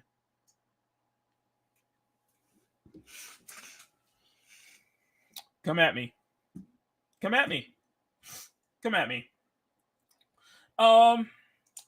And then posting a tired ass screenshot of the Google definition of racism. I just don't care anymore. You are a lovely individual, aren't you? She then admitted to being a racist in response to Riley Man 1080, who wrote, "Ha ha ha, so being appropriately called racist is tiresome, huh? You could try not being racist." Lolanda responded, "Yes, I am racist. So what now?" You know what? That's great. You know what? I'm totally fine with that. Own up to it. Just own up to it, okay? It's just funny, though. You know, it's just kind of funny. Just own up to it. You know what? Just own up to it. Lolanda says, "If you believe you're racist and white people, it makes you racist."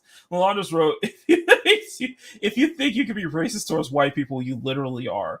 Racism and prejudice are not the same thing. Racism is systemic, she justified. White people are not systemically affected negatively by racism. Certain groups of white people have been throughout history have been affected by a prejudice based on where they're from. Later on in the month of March, after seeing public attention for her comments, Lolanda attempted to deny that she even made them. She responded to a video comment saying that was shared by the Libs of TikTok. Okay, quote, "Okay, let's address this." In the video, I clearly stated that a team for Validate was is mostly people of color, and I want you to have a team that reflects on the game you're working on. If you play Validate, you understand why this is important. As noted, she says, Validate has a team of all people of color. We have no white people on team, so she's already contradicting herself in the second sentence. Nevertheless, she continued, this video is a bit outdated for the summer of 21. Validate was released in 22 when this video was released. We had a few white developers on our team to help us with some music and audio needs. Nowhere in this video did I say we don't hire white people, that I hate white people. I clearly said we wanted to have a team that reflected our values in the game we're making. Basically, are you sure that's exactly what you said? Can we rewind? Hang on. Let me go back to rewind what you just said. Hang on. Hold on, Danny. Let me put.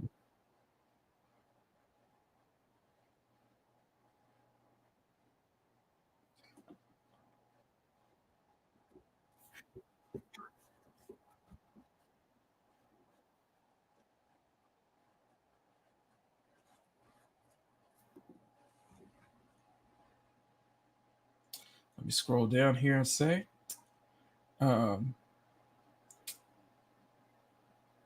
I very clearly say that we ought to want to have a team that reflected the values of our game that we're making. As a lead, you pick the best people responsible for the job. Okay. Okay. All right. You want to create a safe, yet you said in the video you wanted to create a safe environment. You believe that safe environment is all people who look like you. Okay. All right. Next, she asserted, in this case, the best people for the job are people who understood the kind of game we're making. Developers work on a full game full of queer characters and understand the importance of queerness in games that is realistic and respectful towards queer people.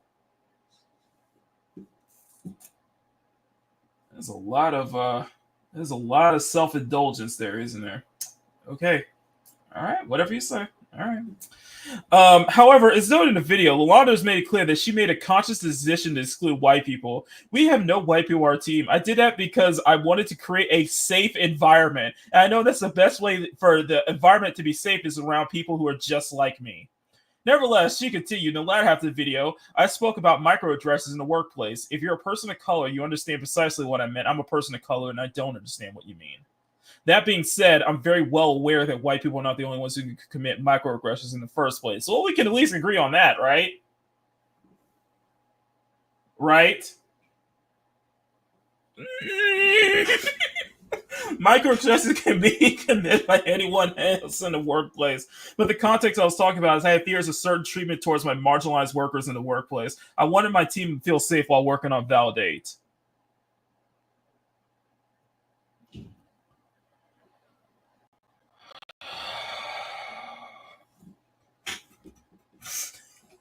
Shut up, Megan. Shut up.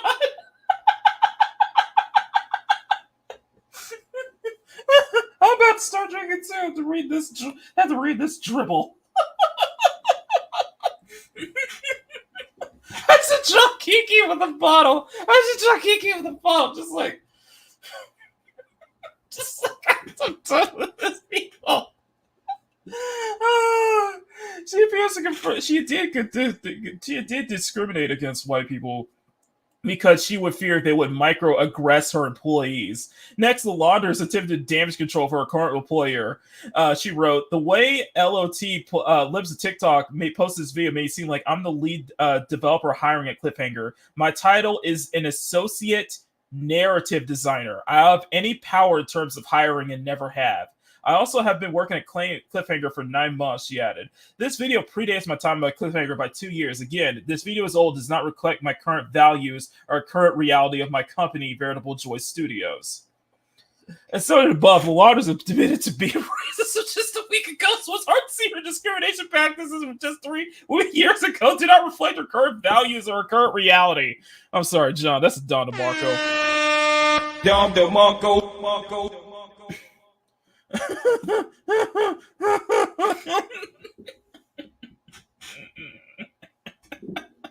Misinformation. Oh, this is brilliant. Before I end this thread, please let this be a lesson for anybody to do some research before they post. I have seen a lot of misinformation about this situation from journalists, content creators, and even TikTok lawyers. Misinformation spreads like a wildfire. Misinformation has led people to massively racist towards me and my company, spamming my socials, email, my LinkedIn with anti-black racism, death threats, images of lynching, KKK, and other racist imagery. Do you have proof of that?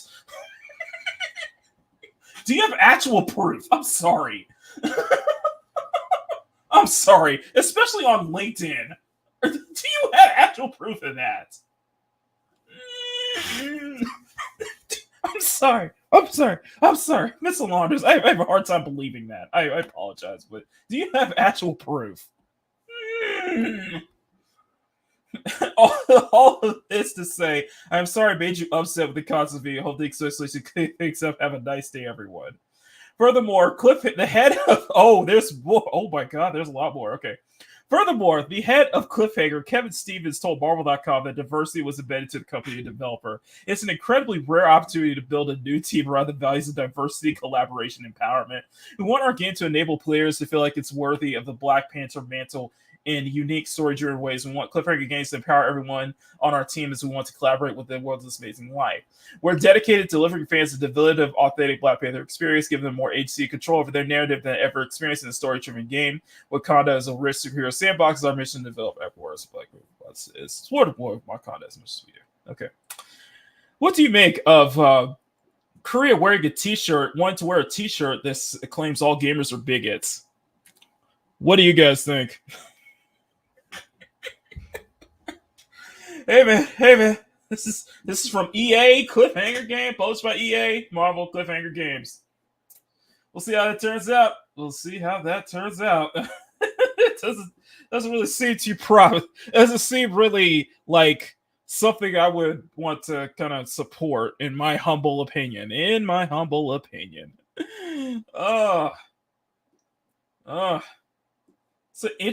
an interesting time that we're in, isn't that right, guys? This is why I cover it. This is why I want to cover the gaming topics, because this is definitely something I'm passionate about and wanting to speak up on, because I feel like I do have a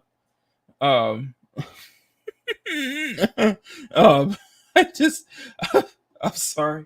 To anybody offended by what I said, I'm sorry. Listen, you I need to see proof of that, especially with the whole lynchings and Klansmen stuff on LinkedIn. Like, okay, I don't approve of death. No, I don't approve of death threats or anything. I condemn that, but I'm at the point where I'm just like, you guys need to show actual proof. Otherwise, I'm gonna have a hard time believing you. No. Especially of lynching. Especially photos of lynchings. Are you serious? Considering the time we're in right now. Sorry. Oh, I'm probably gonna get flat for it. I don't care. I just don't care anymore. Like this I just don't give a damn anymore, man.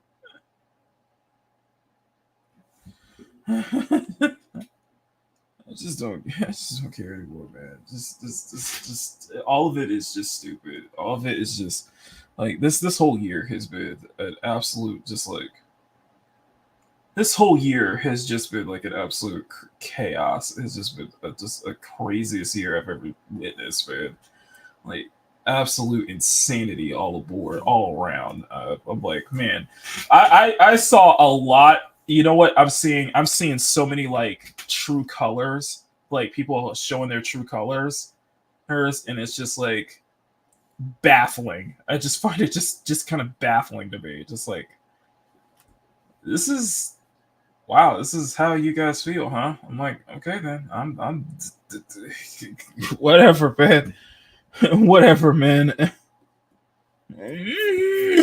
Whatever, man. It just doesn't matter. It's just like y'all's behavior. It's just like y'all's behavior is the problem, is the stuff that I will call out. Is that's the stuff I will speak up about. It's like y'all's behavior and what you guys are saying. It's like, do I believe people can change? Yes, but from what the her trying to deflect and such like that, it sounds like the values she spouted 3 years ago are pretty much the same ones that hasn't changed at all. So nah, man. Oh man, I'm just like, nah, man.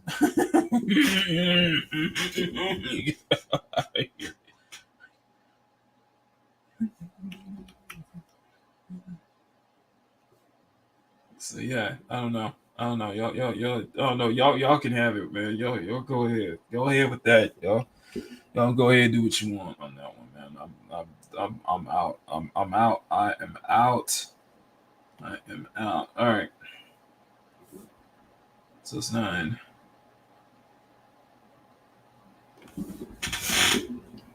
All right. It's about to wrap it up because I did not get a chance to.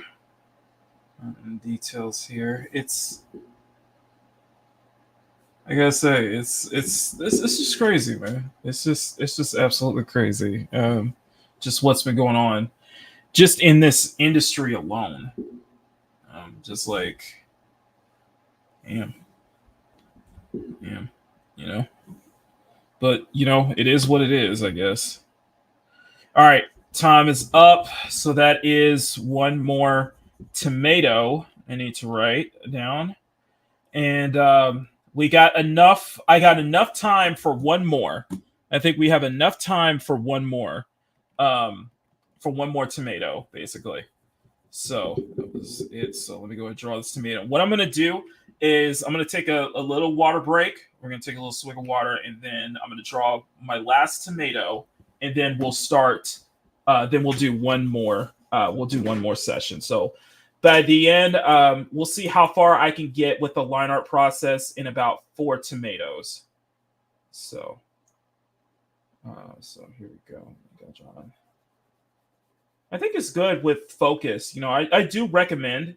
I recommended the Pomodoro technique to my coworkers, and I think it is a great technique to have. It's just I do have a tendency to slack off on weekends. I will admit, but I do recommend everybody to try the Pomodoro technique at least once because it does help with your focus and such like that. Pomodoro is actually Italian for tomato.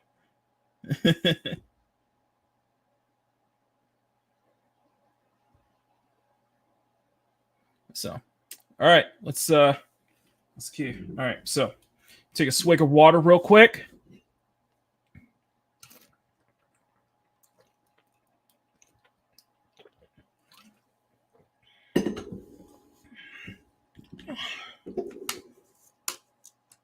What? What's going on? Uh-oh.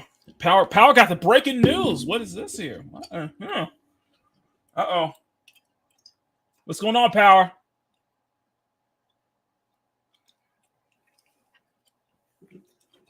What is going on, Power? What's going on? All right, well, one more time.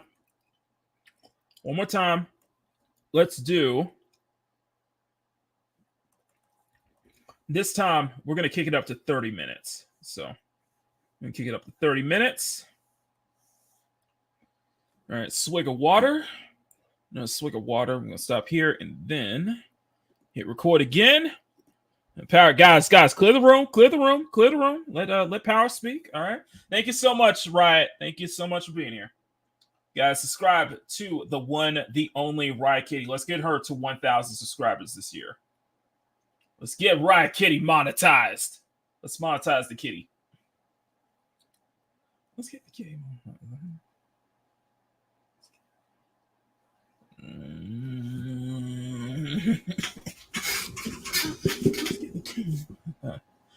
Oh, we got a new Smash JT video. All right. What's going on here? Oh, you're referring to you are referring to the PlayStation Lifestyle.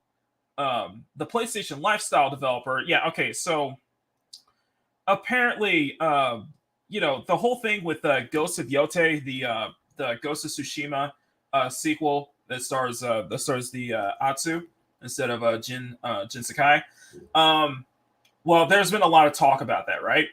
Well, apparently the PlayStation Lifestyle was one of the writers at PlayStation Lifestyle was basically trying to play defense and trying to write off any actual legit criticisms over, Erica, for example, the voice actress Erica Ishii, voice actor, just trying to write off, trying to completely just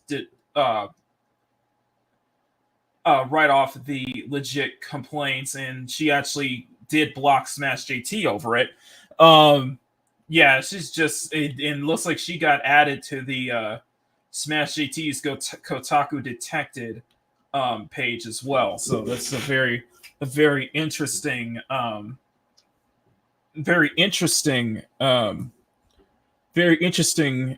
events going on, because it's am I not surprised? Not really. It happens all the time. It feels like it's happening all the time now. But it's just I just see this as another journalist. But they were dismissing the legit complaints about about Erika Ishii, the voice actress behind Atsu in the upcoming Ghost of Yote, and labeling all of them as trolls and this, that, and third, and not willing to honestly, from what she was saying, honestly being just disingenuous and kind of dishonest too, kind of dishonest. And then again, this how I see. Dishonesty is in terms of most of the video games. In terms of most video games, yeah, dishonesty is dishonesty, and just being disingenuous is not really surprising, though. Just having really I'm led to believe that the whole thing with with Alyssa saying most gamers are bigots and trying to pass off as a joke. It's no, that's what you really think. That's what you, especially with a lot of your comments beforehand. And this whole the whole thing with GG and stuff like that is it clearly is the war against. It clearly is a deep-seated journalist and even developers having a deep-seated hatred for gamers. That's what it seems to be. It's having this deep-seated hatred for gamers. Because the gamers are they're being vocal about it. They're being vocal. They're being vocal. They're speaking up, not only with their wallets, but they're speaking up. They're informing other people. They're all that stuff. It's just gamers just being gamers, and it's you want this industry to and I will stand by that. They want this industry to be such this exclusive club where the gamers are not invited. Essentially what they want is basically an echo chamber. Yeah. And that's why it's just with a lot of the stuff that's been going on, it's my sympathy is very little, considering the actions, considering the journalists' actions for the past. Hey Kirby, considering the journalists' actions for this past year or so,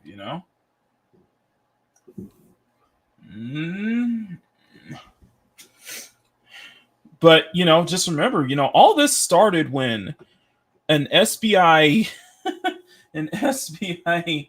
former SBI employee decided that it was justified to go after a Steam user. Well, not just that, go after a gamer, let's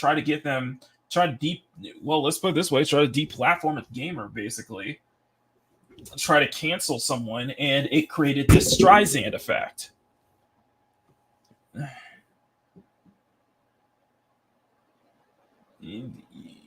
And where do I come in the conversation? I wanted to talk about that because that is something that is important.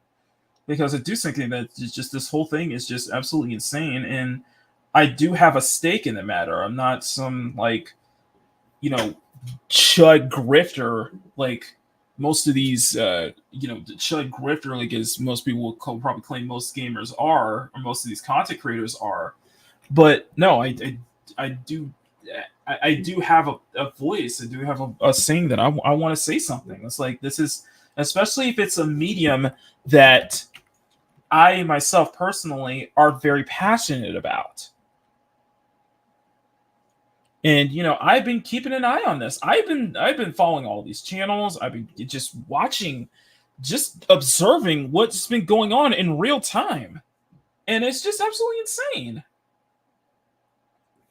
And I'm like, this was in my wheelhouse. It's like, as much as I want to speak on general pop culture with Marvel or DC or Star Wars, Disney, or general pop culture, stuff like that. It's like, that's not what interests me. But everything that's been going on with the gaming industry and such like that, I've been keeping an eye on. And it's really been observing. Now, a lot of it's just me observing, and just when I see behavior, when I see people, and my problem was always you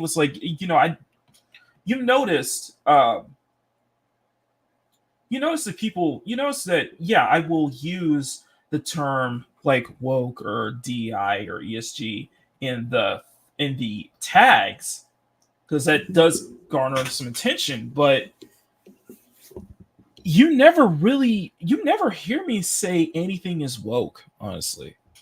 Just because personally, that's too much of it's overused, and it's too much of a catch-all term. I look at it as, I look at it as person by person. I look at it by behavior. Though. That's how I see it.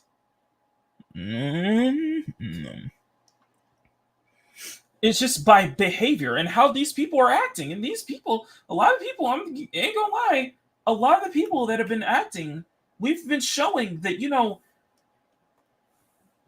these people they act horrible. Like, is this how you treat your customers? Is this how you treat, potential customers? Is this how you treat people who have been longtime fans, people who have legitimate criticisms?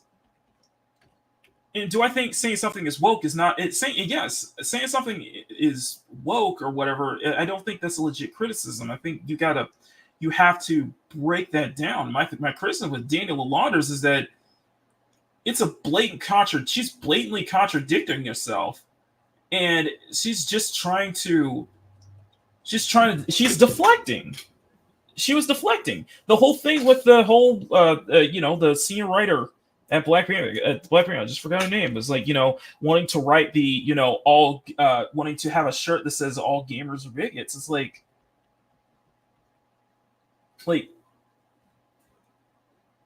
and Alyssa trying to pass that off as a joke. It's like, no, it's, you clearly, this is how you feel. This is clearly how you feel about people. And it's like, no, I'm not gonna, no, it's like, am I gonna part my money with someone with that kind of behavior? That's not how, I am serious that if this was an office environment, if this was in, say, an other environment other than, gaming and such like that, then this, people like this would be written up. People like this would be written up. It's like, no, this is clearly unprofessional behavior. You're not acting like journalists. You're just more activists. You're just blatantly acting like activists, and the mirror's been and a light is showing. What's been happening is that you've just been showing a light on what's really, how a lot of these people feel about, gamers, about people like you or me, or just customers, or people who may have some concerns. And the same thing goes with the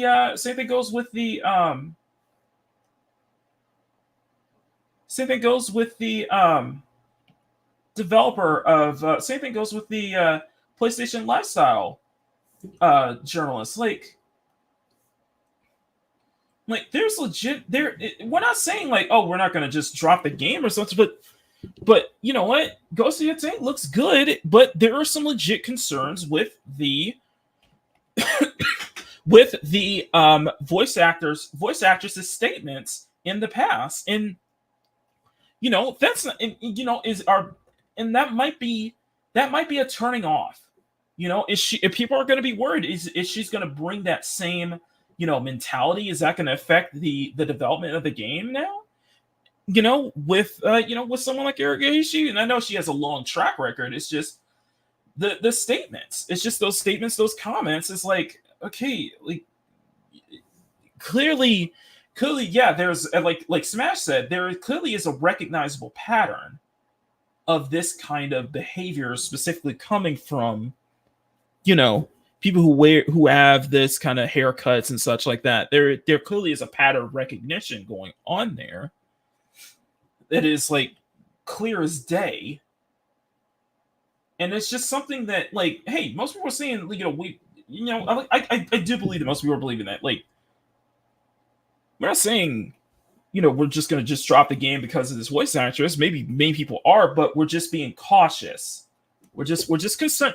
We're just concerned that, the voice actress may bring, her being an activist, and her with these, very activist statements are going to, is she going to bring that into the upcoming Ghost of Yotei game, especially when there's so much goodwill after Ghost of Tsushima's, gigantic success. This, and people are worried, and people are legit, concerned that it's not, that we're not continuing Jin Sakai's story, because it feels like his story just begun, his journey just begun and such like that.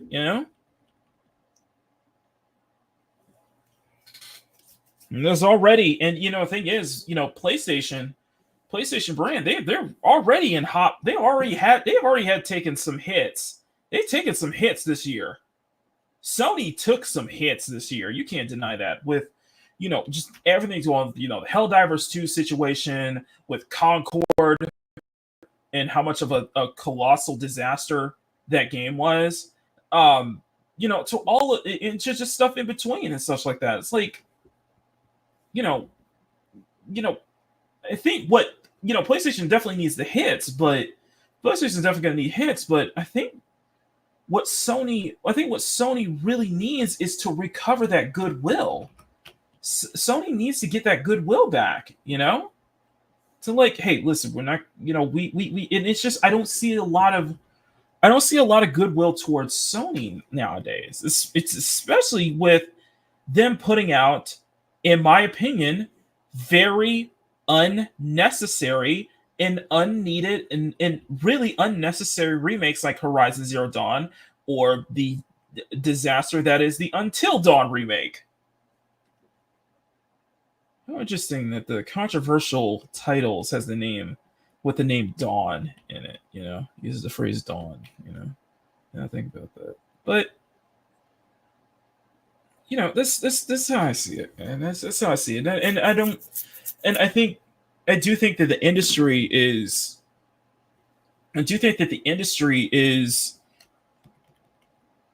ultimately on a, do I see a crash? Not really. However, what I do see, especially in the AAA space, is a major course correction.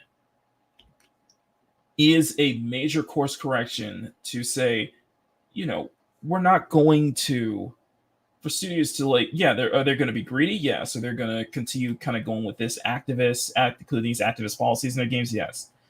But I think the general consensus is, listen, the people that, the people that we should be, the people who are going to make our stuff successful is the people who buy it, the customers, the gamers. And there's just such this animosity towards gamers, and it's like,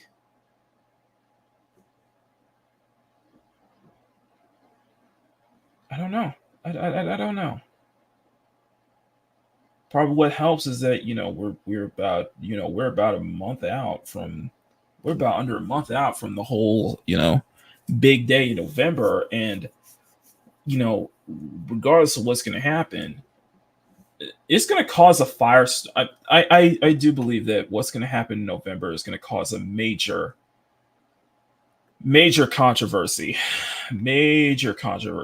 and we got to be. I'm trying to be prepared for that because it's going to be absolutely insane. It's like I don't keep honestly. It shouldn't. Regardless of what side I'm like, screw both. I'm like screw both of y'all, but it's going to be a crap show. This is going to be a very controversial stuff going on in November, and all I can say is I'm just focusing on the games. I'm just going to keep my foot down. I'm just going to try to keep my head down. Just focus on what matters is the gaming and the art and such like that, and try to phase all that other stuff out. But if you think that you haven't seen a divide, I think there's going to be a much stronger divide come next month. So that's just my personal opinion. I think the division is going to be even stronger now. And the question is, is the world ready for that? Are we going to be ready for that? What's to come? Because I don't even know what's going to happen. I really don't know. I'm just keep my I'll be vocal. I'll still be vocal. I'll still be I'll still keep my opinions strong. I'll still be vocal. I'll still be I'll still stand by what stuff I said. But this whole thing, I'm gonna stick my focus to just being on the games, on the art, on that. There's a reason we're not a Makini draws. I'm not a political channel. I don't want this channel to be about politics. But one thing that I'm terrified of is one thing that I'm legitimately terrified is that I'm gonna have that the whatever I want to talk about in the coming year or so, whatever I want to express my feelings on, is gonna have to be they're gonna end up, people are gonna make, the powers that be, everybody's gonna make it a political thing. They are going to, and I'm not. No, that is not what. That is not what I'm. That is not what I'm about, and that's not what I want to be about. We talk games. We draw titties and such like that, and we're all for fan service here. I really implore the thing that I could personally ask. The thing that I personally ask you in this chat is that when this is all over, let's do our best to not turn any topic that we talk about into a political thing. Let's not, please. Because we're going to hear all of that anyway. Let's not. Can you guys in the chat, everybody watching the chat, can you make a pact with me? Let's make a pact, okay? Let's not get political after all this is over, okay? Please. Because we're going to hear all of it anyway. We're going to hear it all in our daily lives. This, that, and the third, whatever. It's like, no, I don't, no. It's like, no. We already have enough of that, on the news and such like that. But now this, this whole thing has been seeping into gaming and such like that. And it has, in some cases, this whole thing with GG and such like that, it sadly has been really on the politics and such like that, and because of because of the will of the activists and such like that. So let's please, exactly. Like, let's not, please. Let's focus on what's actually the game. is actually here. You know, and that's part of the reason why I never say anything is why I will never decry anything as like woke or anything. It's like, no, that's not a critique. I'm gonna be honest with you. Something is just because something is woke, it doesn't count. That's not a critique in my eyes. It's overused. It's more of a catch-all. It's like, no, break this down. What is the problem that you have with this? And I've said my piece on the problems I have with this. I do think that I said before. I think I legitimately feel that Dustborn, from my 5 hours of playing through this game, I legitimately feel that Dustborn is a hateful, bigoted game made by hateful people.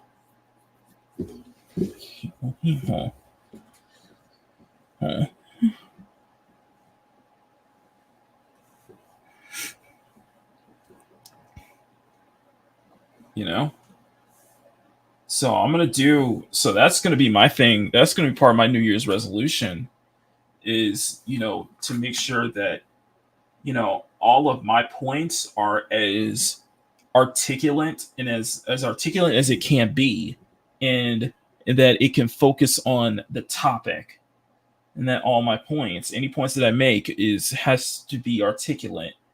It has to be articulate, and it has to really focus on the topic and never steer off, and try not to steer off too much, and, you know, to not just resort to using any buzzwords or anything like that either.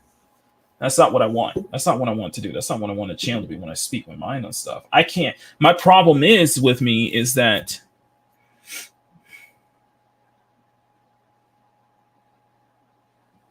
my problem is with me is that I open my mouth way too much. Maybe I'm too opinionated. You know, maybe there's stuff that's just like I cannot just sit by and just not speak something. If something does affect me personally, if there's something that I really do want to speak on, I'm gonna speak up, say it. You know, that's what the whole thing was when I was showing that video on you know, everybody's Twitter's like meltdown of the First Descendant. Like what V said was pretty much everything that I'm feeling right now, everything that I'm saying. You know, I find it, and you know why I give, you know, those guys like V, like Kyle and such like that, so much praise, because they're able to articulate, because, you know, those guys are, you know, they're able to articulate what I'm exactly feeling, you know, what I feel personally, what I'm trying to, and I want to articulate the same way, speak in that same, it's be able to explain it that way, you know. I don't think part of me feels like I'm not smart enough to speak, to really kind of describe it that way. That's what I feel. I do feel like I'm not smart enough to kind of speak it, to describe it in the way they did, because it's like, yeah, it's exactly how I'm feeling, and it's like exactly, you know, like beat for beat what I'm feeling in my head right now.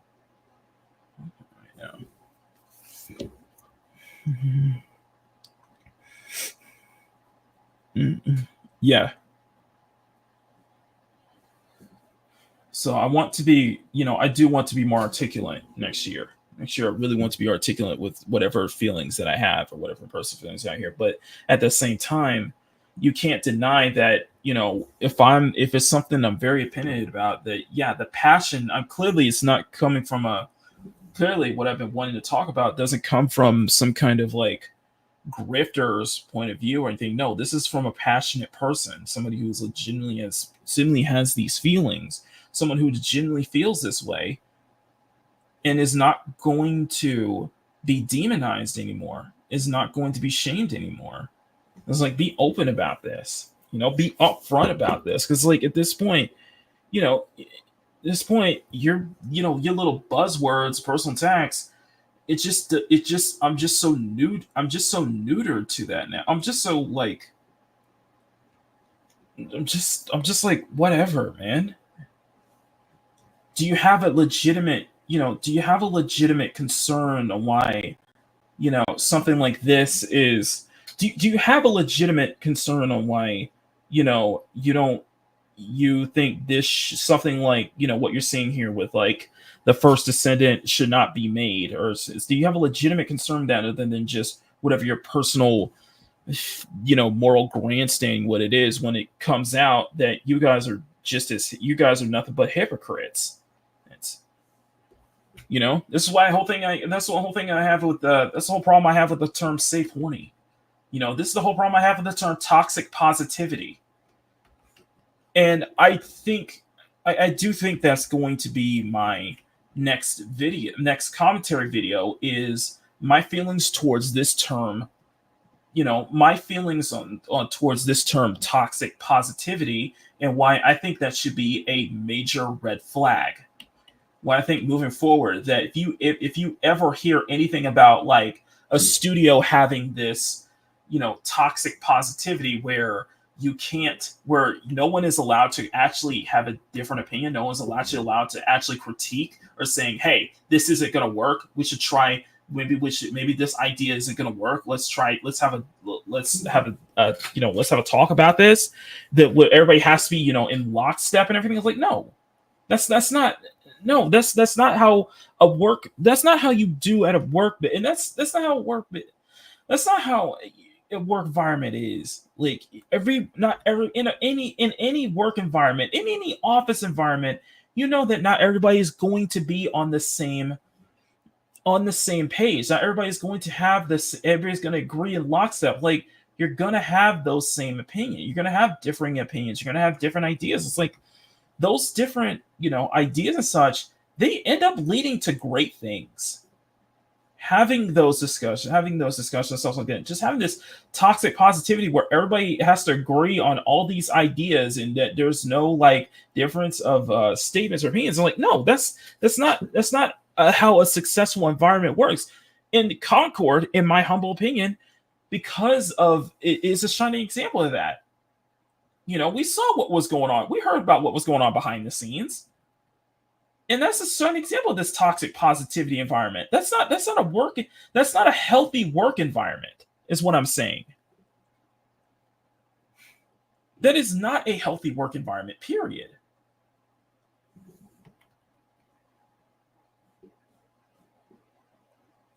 You can see why there's issues with why you know, at Ubisoft, and I think this one definitely kind of hit a nerve with me a little bit, where we're find out with Ubisoft that at the higher ups, any legitimate criticism is completely ignored. However, in the lower areas of the company, legitimate criticisms is taken as toxic gamer talk. Like, you wonder why you're in the position that you're in right now, Ubisoft. Like, seriously, are you this? I won't even say tone deaf. You're just like, you clearly. Do you have any actual respect for your own audience, your own customers? Do you, like, legitimately? Do you have any respect for your own customers at this point?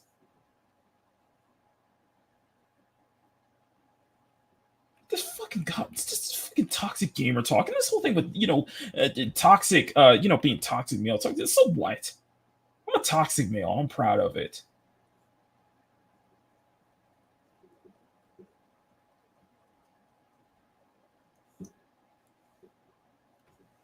Just because most people just like don't have a freaking backbone, man.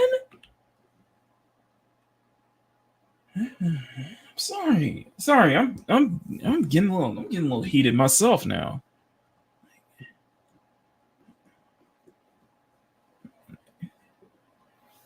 Oh my god. Anyway, I gotta get ready for work, guys. So, fortunately, we did not finish the entirety of the line art, so that it took about 4 tomatoes, and still we're not done yet. But that's not a problem because I can finish the line art during for the rest of the day anyway. I can do this on the train to work I could do this on the train to work, so it's no problem. That's not a problem. Yeah, just hoping we could finish this today, finish the line art and get onto the flats today, but unfortunately we could not. Arg. I could not today. But for what it is, it's off to a good start though. And I think the switching over to Ultimate Freyna instead of continuing with Eve is probably the better idea anyway. So all right, guys. So that is going to be it for me today. You guys have been absolutely amazing. Oh, I totally forgot. I am so sorry. I completely forgot to pull this up. Guys, this will be the last, if I'm correct, this might be the last time I do the 5-day forecast, as next week Maricela will be taking over. So before you guys start your day, before you guys head out the door, here is this week's 5-day forecast. The temperatures have finally cooled down and the heat advisory is finally gone. However, there's some interesting things that are going to be happening throughout the weather this week. Let's find out in this week's 5-day forecast, sponsored by Royale Zone Panbera Dollhouse.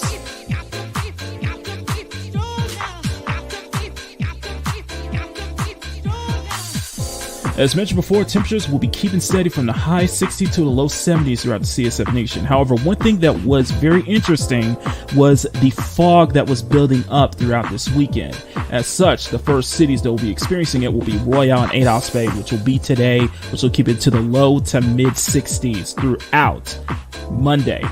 Tuesday will be Pacific City's turn, as the fog will start rolling into that area with highs going into low 70s, lows going into the low 50s. In fact, one thing that's very interesting is Wednesday, as 4 cities will be experiencing scattered showers. Palmetto Valley, Ados Bay, Arwenian Vista, and Pacific City will be experiencing some light rain, some scattered showers throughout the area. Maybe not worth to bring an umbrella, but definitely make sure to kind of bring a coat or something, just in case, probably not something that's too heavy.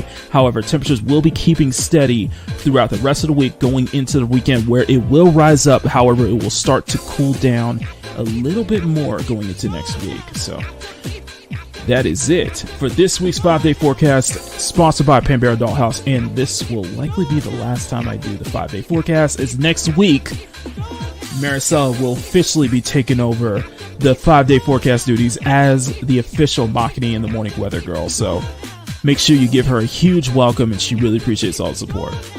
Once again, I am Makini Knight, artist, German illustrator, and this has been the 5-day forecast, sponsored by Panbera Dollhouse.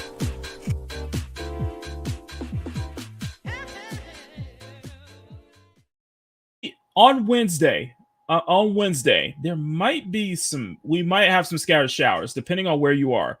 There might be some scattered showers on Wednesday. So I wouldn't say not worth bringing an umbrella or anything, but you might see some sprinkles like drizzle throughout. So anyway, but the temperatures are cooling down, so that's a good thing. Yeah, the temperatures are starting to cool down. So, all right, guys. Anyway, I'm going to get out of here.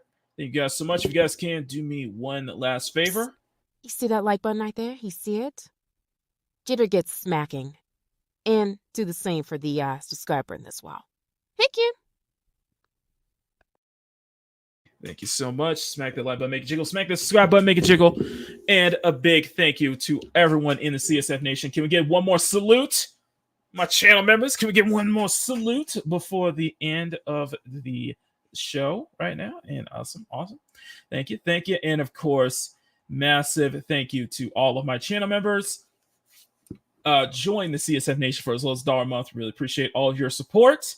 Join the official CSF Nation Discord. Check out the community tab as always, and we'll have some more stuff for you this week.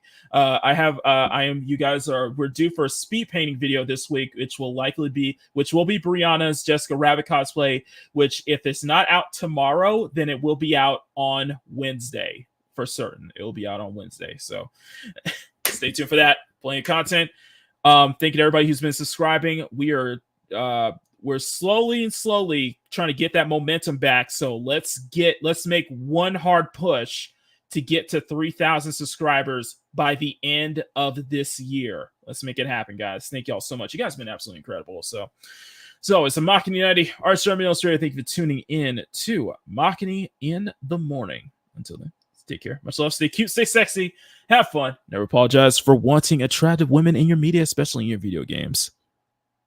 I mean that. I legitimately mean that.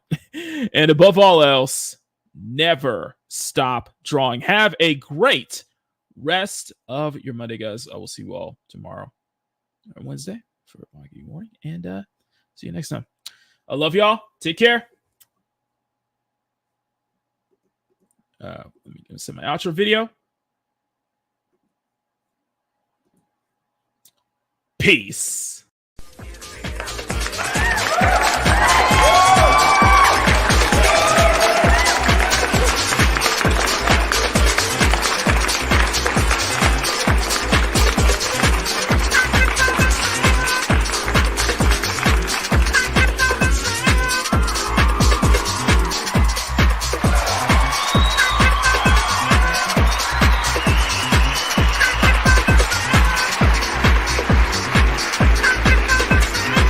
Makini in the Morning is filmed before a live studio audience at Makini Studios in Arcadia Village's South Tower, right here in Pacific City.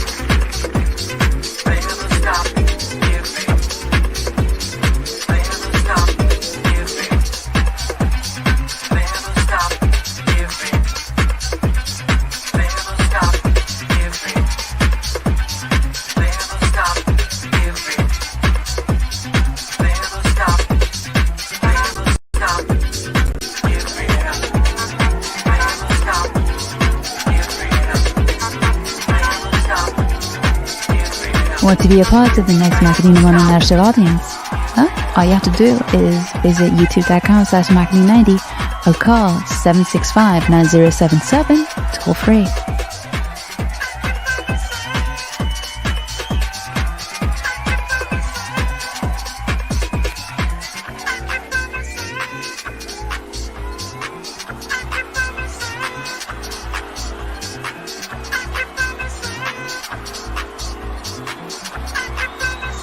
Makini in the Morning is produced by Silver 9 Productions with Makini Draws Productions in association with Channel 90 Television and is distributed by CSF Nation Domestic Television Distribution. Was that good? Was that good? That was great. That was absolutely great. Thank awesome. you so much, Marcel. Thank you so much. Pleasure's all mine, Makini. Thank you for letting me be a part of this. Thanks.